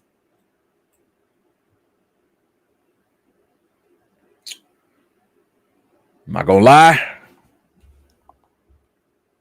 Allergies were starting to catch up a little bit. That was tough.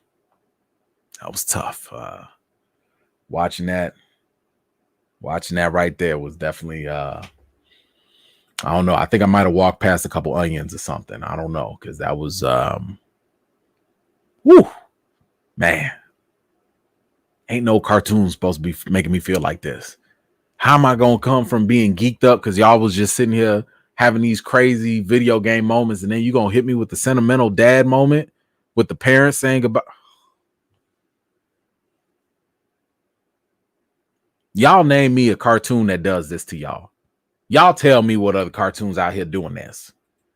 Jesus. So they say goodbye and they out of here. Hold on. Let me see if I think I need to catch up on some comments. Let me catch up. All right, let's see. We caught up here. Yes. Rico, what you got? I just got 3 words. Mega optic blast with tears in my eyes. Yes. Yes, facts on facts. Absolutely. Oh, yes, easily.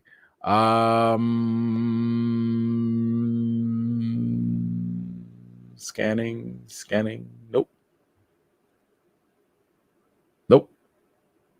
Nope, not yet. All right, Young, what you got?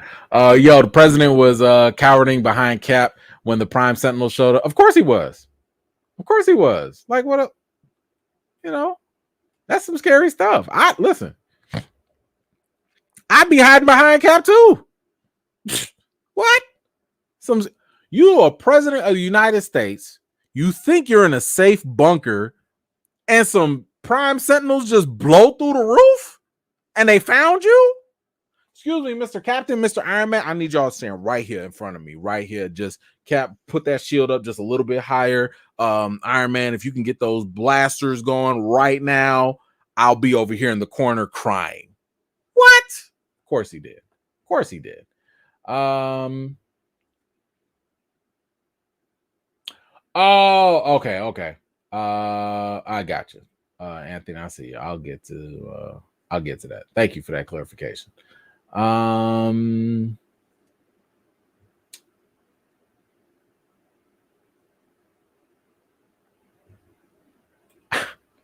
Wait, what? Quantum, what you say?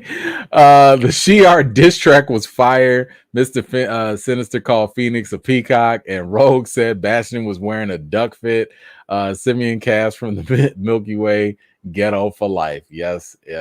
Thank you so much. I did peep some of those. Those were pretty funny.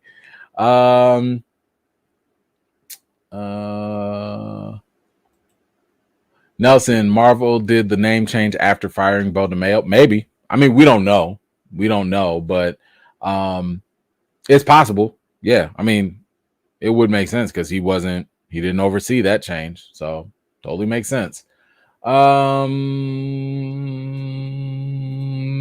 Clarence, what you got? It makes no sense for it to be anyone other than T'Challa. T'Chaka is dead in the OG timeline. Nate and Ryan need to both be taken off anything BP. So, well, here's the thing. They're not on this. So this, to me, feels like another decision made from someone else. But like I said, we got to find answers. We have to figure out who did this and why. I'm more curious is like, what harm do you think was going to happen if you had just included T'Challa? Matter of fact, I said Larry David, Keith David, man, so sorry.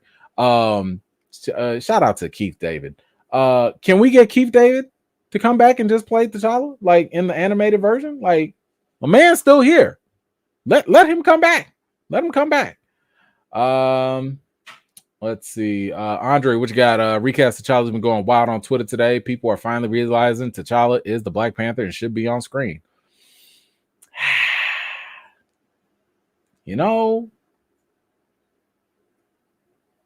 I'm not going to say I told you so.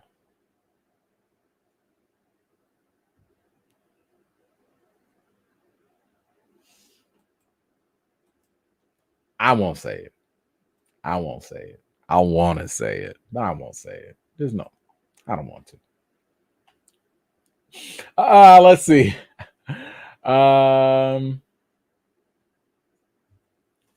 J Dot, what you got? Hey man, during the cameos of the episode, was that T'Challa? Because I'm hearing that was actually T'Chaka.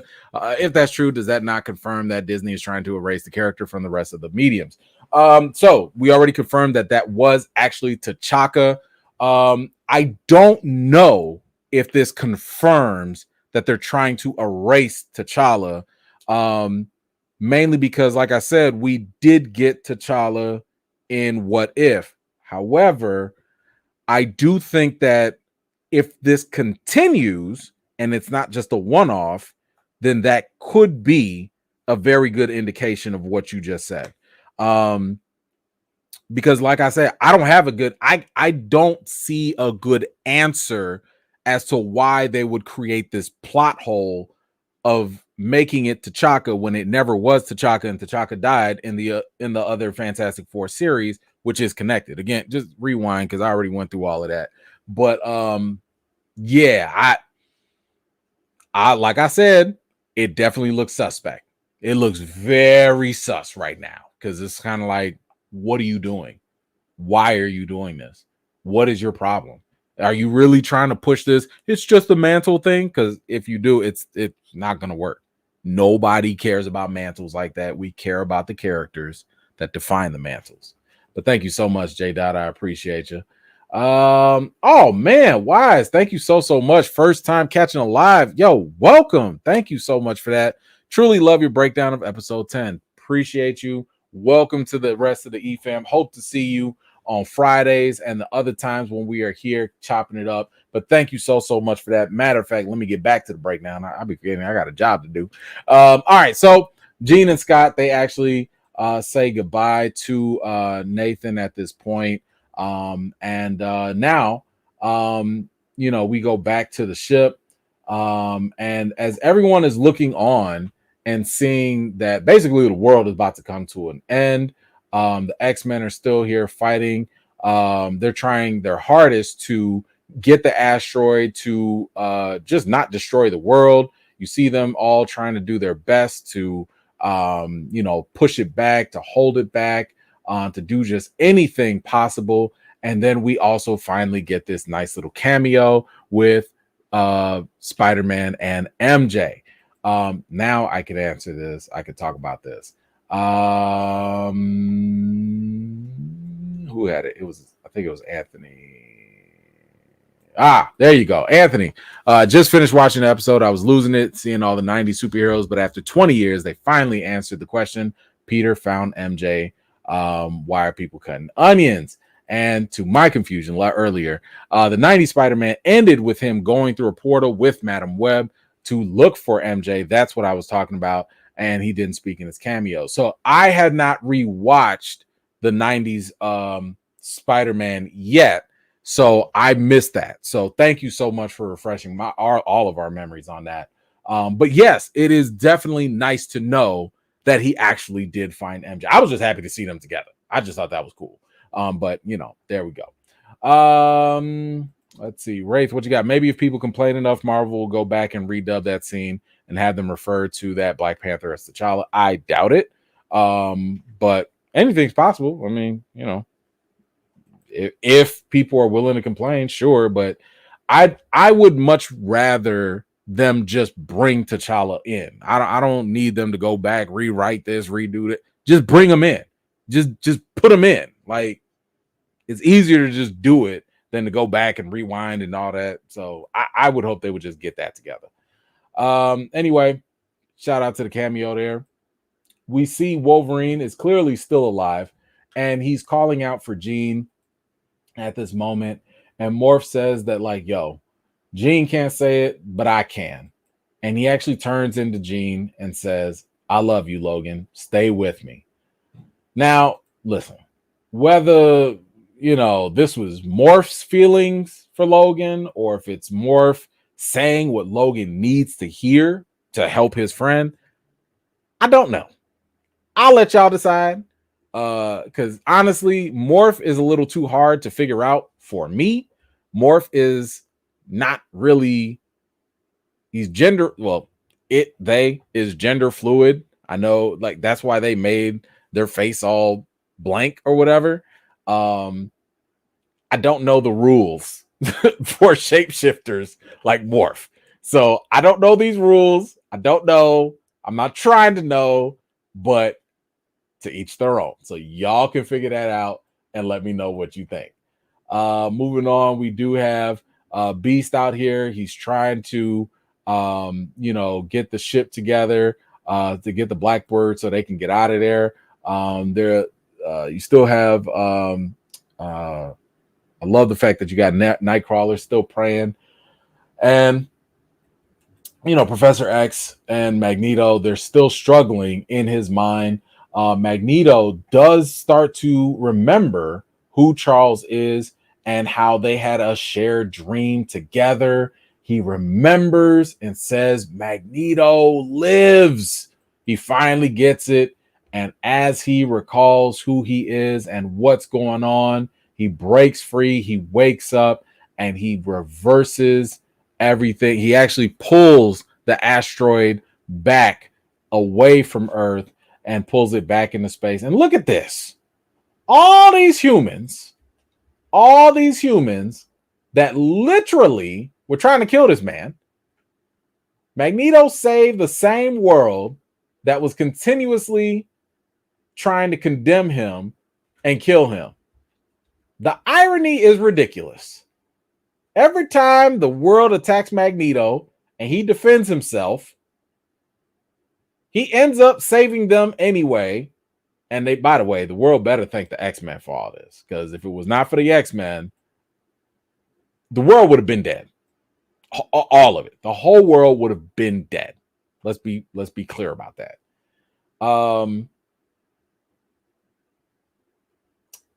As he pulls it away, he pulls the asteroid away from Earth, and just like that, it disappears. It disappears in thin air, and everybody's like, what the hell just happened? Nobody knows where the asteroid went, what just happened. Forge can't find a signal at all, and the X-Men are gone. The X-Men are gone. Tracy, what you got? Who was Morph trying to kid with their morph into Jean? Can't yet admit it to themselves. Amazing season. Bring Bo back. Hey, if Morph is allowed to feel however Morph wants to feel, that's not my lane. I don't know. Alib, you're saying where the hell is Storm, Wolverine, and Morph? Good question. I guess we'll find out in season 2. All right, let's finish this up. Let's wrap this up. So they're gone. It's disappeared. Everybody's disappeared. 6 months later, 6 months have gone by, and they calling it E-Day. One thing that we learned was that Graydon Creed is getting ahead in the polls, in the national polls. This, if y'all recall, Creed is a mutant hater. So the fact that he is even in a political standpoint, this is a problem, because this goes back to what President Kelly was telling Scott. He was saying, listen, I can't keep helping y'all with Genosha because all these humans, all these people, they're getting on my nerves. They getting, pressures on me. I need to win this election. If I don't win this election, somebody worse is going to come in, and they're not going to play nice with y'all the way I play nice with y'all. I be trying to help y'all behind the scenes. He still got to play politics.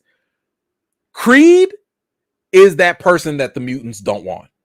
You do not want Creed in that position at all. Now, by the way, and I wonder if they'll hint at this, remember when, I think it was Zemo, he had said, yo, we got to deal with President Kelly. President Kelly is a problem.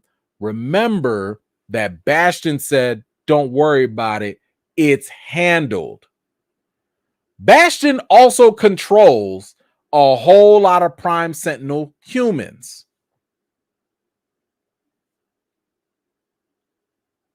Sounds to me like a Bastion might have caused a little election fraud to get Creed into office.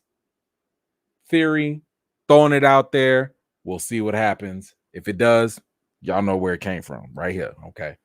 So I'm thinking the reason why Creed is moving up in the polls is because Bastion controlled a large segment of the population, and they probably gonna start voting. Just putting it out there.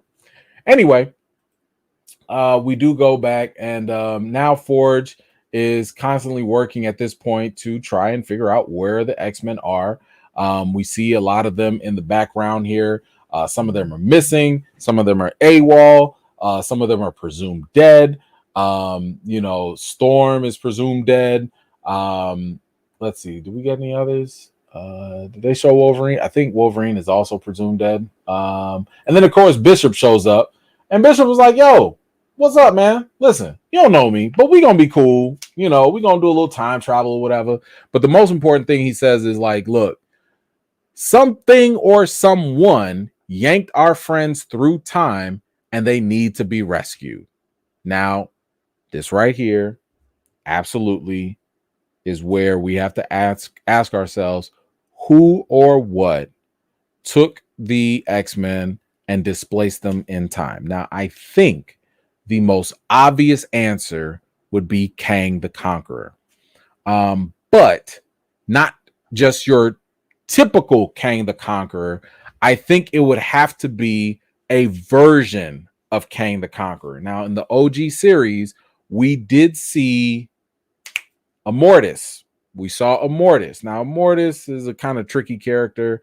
We don't really know exactly his motivations in this version of X-Men.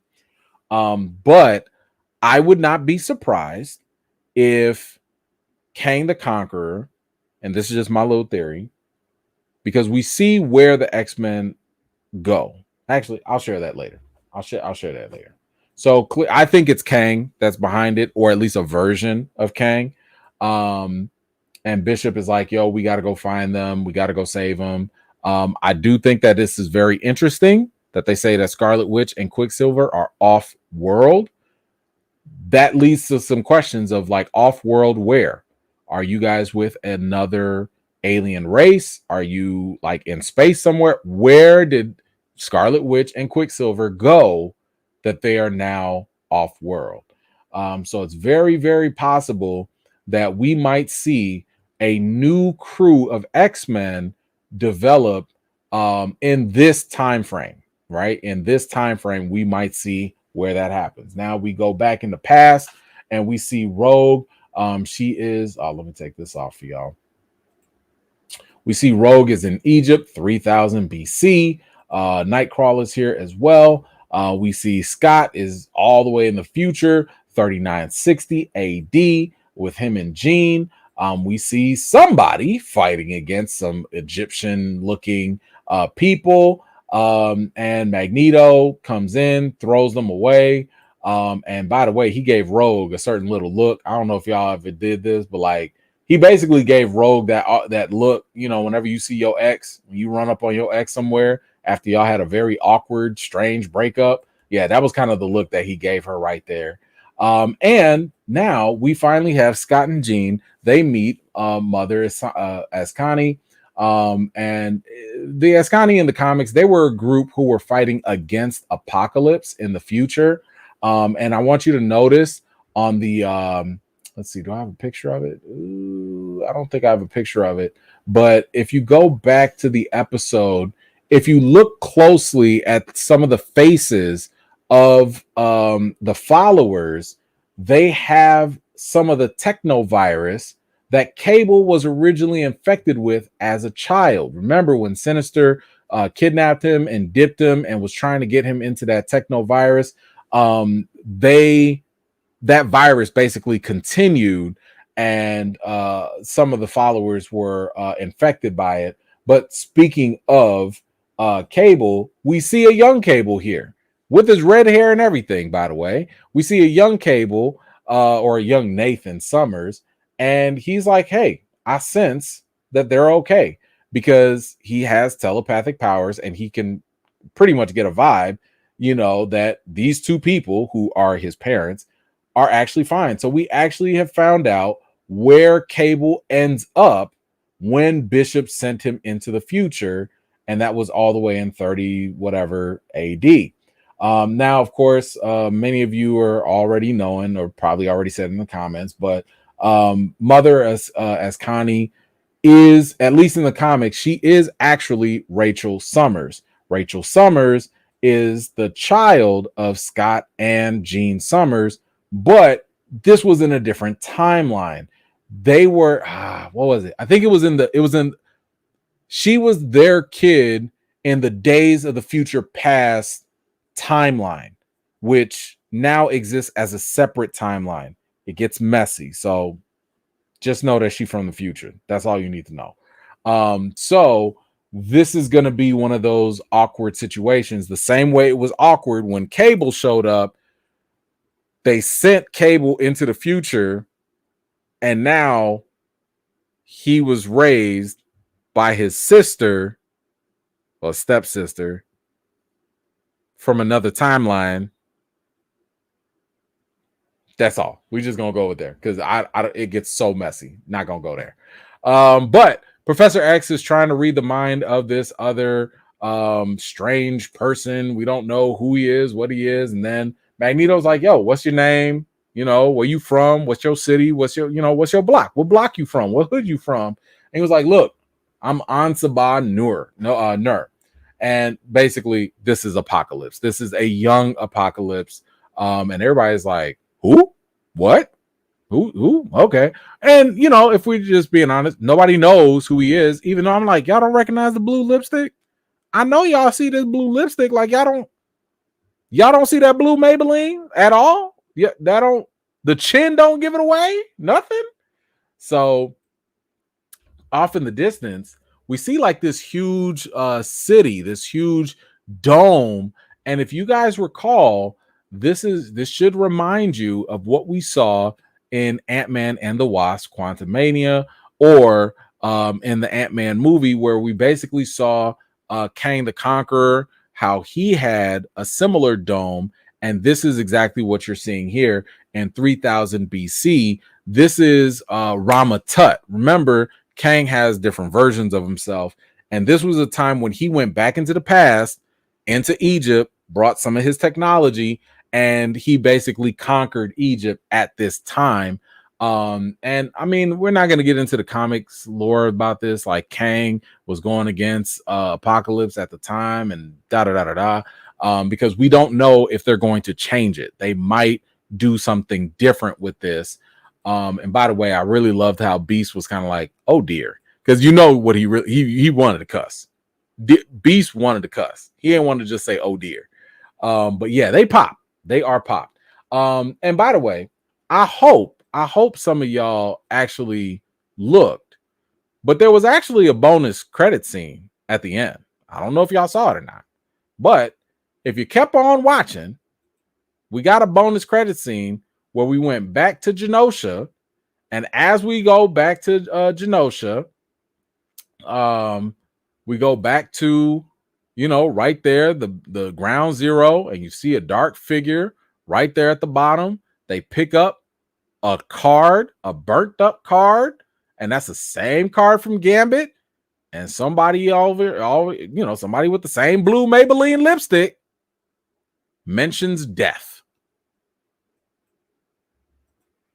All right, comic fans, we already know what that means. You know what that means. You know what that means. The name is Gambit. Remember it. And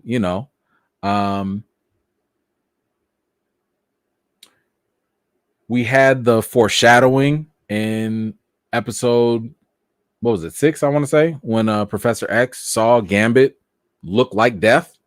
A lot of people were like, "Yo, this means that he's clearly going to be one of the 4 horsemen of Apocalypse, death." And that happened in the comics. So this could be the way that Gambit comes back to life. At least all signs are pointing to it at this point. So that's it. Now, what I was going to say before was, we saw that Rama Tut was there. So there's clearly a Kang variant. And the question was, who or what could have pulled the X-Men into different times at all? And I mean, what's interesting about the different times is the fact that this is clearly all past, present, and future. It's Apocalypse's lifetime, right? The past is when Apocalypse was like before his powers. Present We'll see whatever he does. And then the future, probably the age of apocalypse, right? So somebody who deals with time is like, yo, I need you to fix this apocalypse problem. And if it wasn't Cable, if it wasn't Bishop, it probably was Kang. I think it was Kang. And the reason why I say it was Kang is because Apocalypse in the fourth season messed around with time. And when he was messing around with time, that's when we also saw Immortus, aka another version of Kang the Conqueror. And my suspicion is that Kang the Conqueror, if they go with this interpretation, he's always fighting with himself. Always. He's always fighting with different variants of himself. So it's possible that a variant of Kang, I don't know if this variant is He Who Remains. I don't know if it's Immortus. Heck, maybe it's even Iron Lad. It could be all different versions that are like, yo, this Apocalypse guy is a problem. X-Men, y'all the only ones that can fix this. And we need you to fix him over here. We need you to fix him over there. We need you to fix all of this stuff. So this absolutely sets up season 2 to be amazing and wild and crazy. So I cannot wait for that. All right. Let me grab some comments. I told y'all this was going to be a long one. Dion, mother as Connie, aka Rachel Summers, finally. Yes, indeedy. Or at least that's what it looks like. Neo, what you got? Looks good. The Age of Apocalypse definitely looks like that is what we are about to face. And you said here, looks like we'll get to see the X-Men as well, Nathaniel Gray. That'll be interesting. I don't know if we'll get the X-Men. Maybe. I'm here for it. I will welcome that. That'll be amazing. But we'll have to wait and see if they go that route. Let's see, Nelson, what you got? I think X-Men 97 season 2 will involve alternate timelines that will affect the main universe. There's a lot of Easter eggs in the finale. Definitely possible. It looks like we're clearly playing with time travel for sure. Billy Bug, what's up, E-Man? Second time catching your live stream. Keep up the good work. Yo, Billy Bug, thank you so much for coming through a second time. Please come on back. We're going to have some fun. Make sure you come here on Friday, 7 o'clock p.m. Central Standard Time. But thank you so much for the support. I really appreciate that. Quiet one, what you got? Y'all, thank you so much for these. I appreciate you. Can we go on record and say that not only was Magneto right, but Cyclops was also right in his Cat Williams interview when he said, y'all should be glad we are not like y'all. Oh, he was right. Oh, he was right. Yes, no question about it. Cyclops told them all about themselves. He was not wrong whatsoever.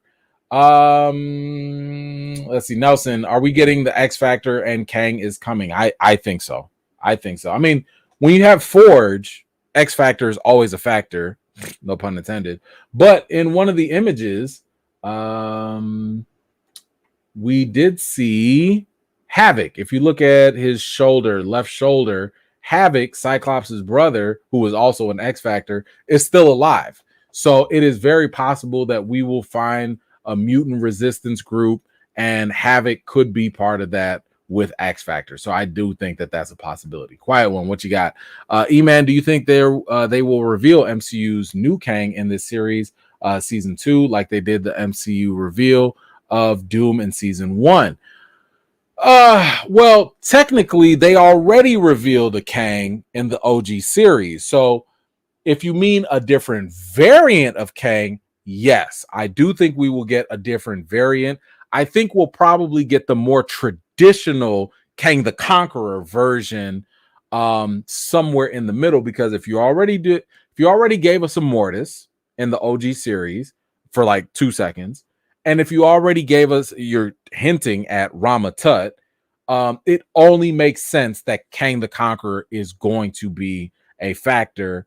But I'm assuming that Kang the Conqueror won't really reveal himself until maybe the end, because we also have this problem called Apocalypse.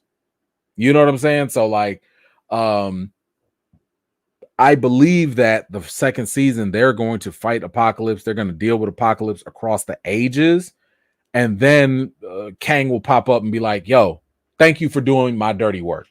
Thank you for doing all that for me." I think that's the way it'll go. All right, and just my opinion reviews. Thank you so much. Y'all make sure y'all go subscribe. It's official, in my opinion. X-Men 97 is now the best MCU Disney Plus show to date. Easy, possibly top 3, 5 released in the MCU. Rehire Bo DeMeo. Could not agree more, especially with the last sentiment for sure. All right, guys. Now is the time. I need your rating for episode 10. Episode 10 on a scale from 0 to 10, just this episode. Let me know where you're ranking it. I will give you guys my thoughts while you do that. Action, top notch. Writing, amazing. Emotions, through the roof. Ain't no reason to be getting me to get all these thug tears in one episode. You gave me 40 minutes, more than the other ones.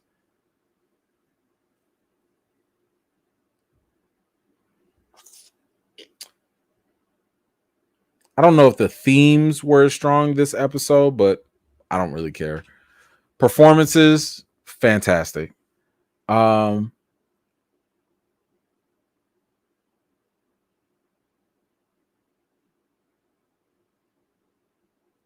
gonna be, yeah. I was going to give it a 10, but I couldn't really see the themes as strongly as they've been in the past, so I'm gonna give it a 9.5. Still amazing. Amazing episode. One of the best. Yeah, I know I'm nitpicky. I'm a film critic, you know. Let's see. We got a 10, 11. We're gonna round that to a 10. 12. We're gonna round that to a 10. 8, 10, 10. 9, 10, 10, 10, 10, 10. 9.7, 10, 9, 10, 10, 9. All right. Let's see, 9.5, 10, 10. We're gonna round these down to 10, 9, 9.5, 10, 9.75, 9.5, 10. Round down again, 10. 10, 10, 9.8. Okay, critics, I see y'all. 10, 10, 8.5, 9, 9, 10, 10, 10, 10, 9.5. Let's see, 9.5, 10, 9, 9.9, 8, 9.5, 10. I think I'm almost there. Yep. 10, 9, and 10. All right. I think we love this episode. Not liked. I think we loved this episode. Total agreement. Total agreement. This is the epitome of what you want for a final episode. But, guys, we're at the end of the road. So now the real question is, what are we giving the entire first season of X-Men 97? So I want you to think of all the episodes from episode 1 to episode 10. Give me your rating from 0 to 10. I'll give you my thoughts while you guys do that. Whew. So for the season, the writing has had so many memorable moments. I'll never get Milky Way Ghetto out of my mind. I'll never forget how they came onto the scene and just killed it. Just give them the forecast. You robbed my heart of Gambit. The themes and the parallels of how this juxtaposed against everyday society, the way X-Men is always meant to be, has been impeccable. Themes are on point. The performances, golden. The individual character journeys, the fact that Jean had a journey, Rogue had a journey, Storm had her journey, Jubilee. Like, by the way, have you noticed how X-Men 97 has been pretty female focused and nobody's batting an eye? Not one person sitting here, oh, it's the MCU. Because when you tell authentic stories coming from a real, genuine place, nobody cares if it's about Black people or if it's about women or whatever. Nobody cares. We care if the stories make sense and if it doesn't feel forced and if it actually flows. So whenever it goes back to the old saying, if you take care of the story and the characters, everything else will work. So I love the fact that we got great character development. The themes were impeccable. I love the performances, the action, top notch. First of all, don't y'all forget when he lit up them claws. Gambit lit up the claws.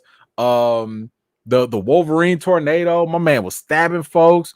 You got epic comic book moments in this as well. The one knock I will give X-Men 97 is episode 4. Episode 4, I want to say back when I rated it, it was like a 7. I want to say it was a 7. Almost everything else was like an 8.5, 8 and up. Episode 4 did. The Jubilee episode, the Mojo episode, man. And only because of that episode, literally only because of that episode, I got to give the entire season a 9.5 out of 10. If you took that episode out, this would be a perfect 10 to me. But that one episode, I was just like, there's a little bump in the road. Just a little bump, you know. So that's where I'm at with it. I'm giving the entire season a 9.5 out of 10. This is epic. This was memorable. This was everything. This superseded everything I could have hoped for in a TV show. This is how you bring stuff back and do it well. This is how you do it. But let's see. 10 for the season. 8.5. 9.7. 9. 11. Rounding down to a 10. 10. 7. Jesus. 10. 9.7. 9. 9.8. 9.5. 10. Let's see. 10. 10. 9. 9, 10, 10, 9. Hold on. Hold on. I gotta refresh it because y'all was coming in hot with it.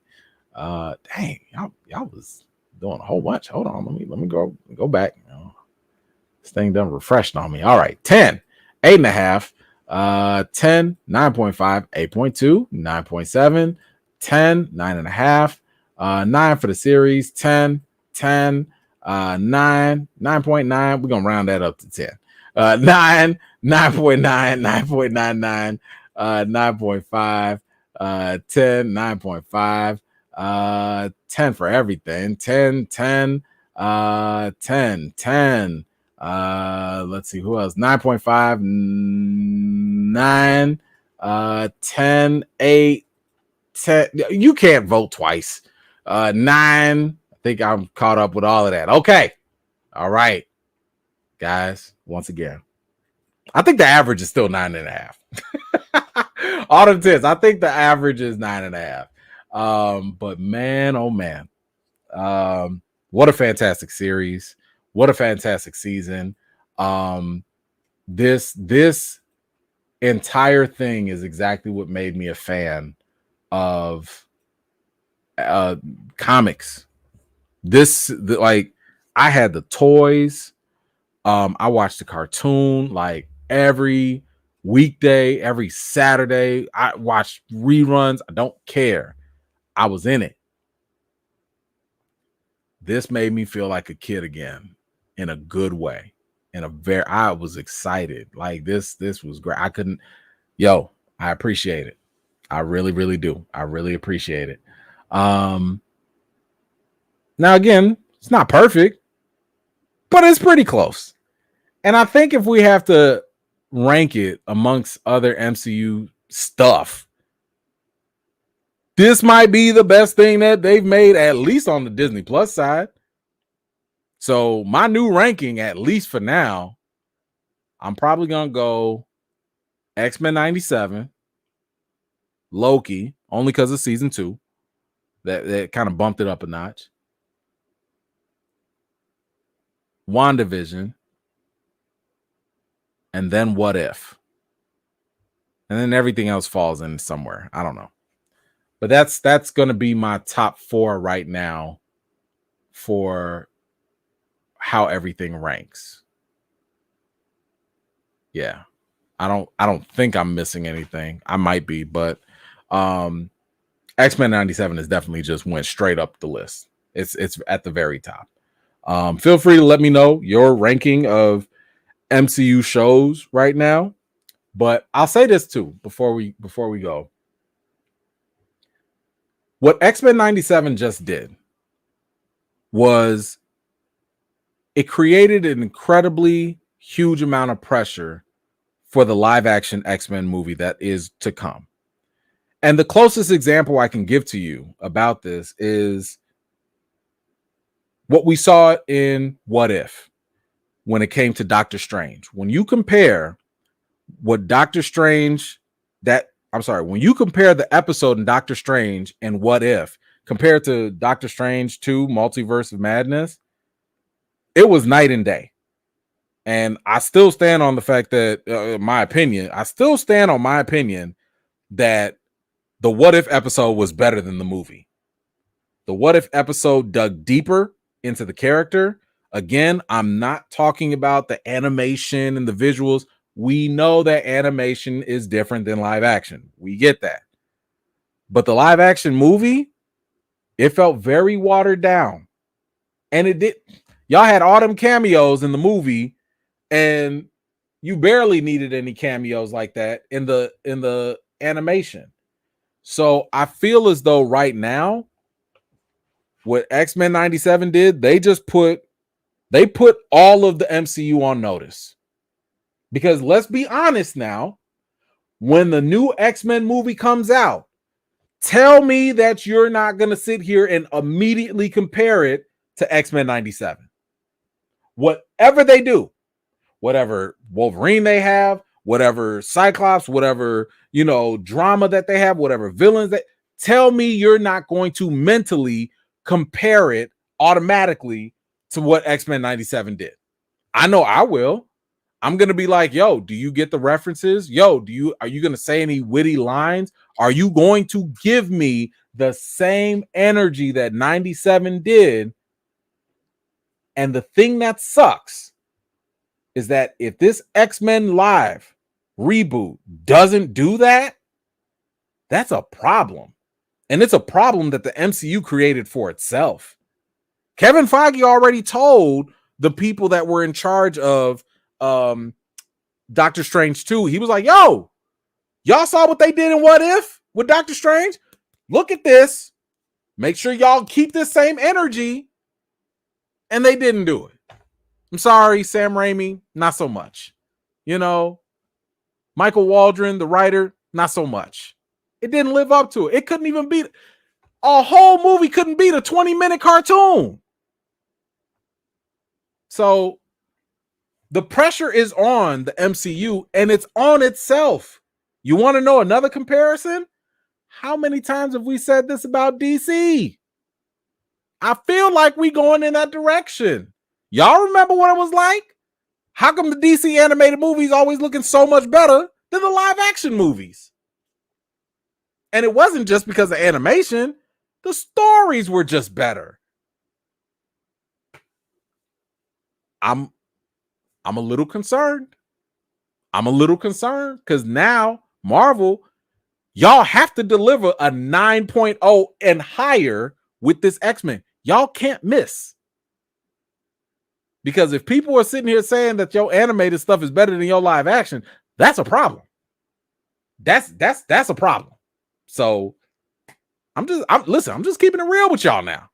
You know, because I feel like all this entertainment stuff, I don't want to say it's a drug, but it almost has a similar thing, right? It's similar to when they gave us Infinity War, when they gave us Endgame, they gave us Thor Ragnarok, they gave us Black Panther, they gave us Spider-Man Far From Home. Yo, what did we do after that? We were chasing that high. Everything after that little period in phase 3, you know, all of that good stuff, we kept chasing that high with every movie after. Shang-Chi, hey, it was good, but sorry, not good enough. Black Widow, set up to fail from the jump. Eternals, sorry, turn on the MASH theme if you need to. Like, it was not working. Nothing was working because our expectations were raised too high. And right now, I believe Xmen 97 is shooting our expectations through the roof. And if that live action if it don't match that same energy, if not exceed it, it don't matter how good it is, it's not going to be good enough. Anyway, that's just my little concern. That's all. All right, guys. I want to thank you guys so much. I appreciate you forever and ever. Shout out to anybody that has gone to the store. I will put the little link in here so you guys can get it. It should be in the description as well. If not, feel free to hit me up. I'll get you the link. Go ahead and get you something. You can get a whole bunch of different outfits, different things. Get you some Bishop wear, you know, Magneto, whatever it is that you're looking for. I got it in there. Go check it out. Feel free to support the channel. Appreciate y'all forever and ever. But guys, that's it. Thank you so much for hanging out with me for this entire series. I guess we gotta figure something else out because so June is coming up. We got House of the Dragon. House of the Dragon is coming. We also have The Boys. So I don't know which one we're gonna do. I think we definitely have to do House of the Dragon. We have to do that. But The Boys is coming up as well, season 4.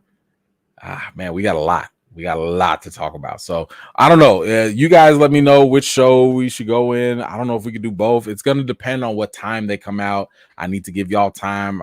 So I don't know the schedules. But I'm here for all of it. Let's see what you got. Quiet One. Since they keep showing Silver Samurai, you think they will drop Morph and Logan in Japan for a storyline with the clan Yoshida under his control? Sure, why not? They need to do something. Sure. Yeah. I mean, because I don't know what else they're gonna do with them, but yeah, why not? But anyway, guys, thank you so much. Appreciate you as always. I will see y'all on Friday. We got all the news and stuff to talk about. 7:00 p.m. Central Standard Time. See you guys there. Wash your hands, wash your butts, and everything in between. Until next time, see you guys later. Peace.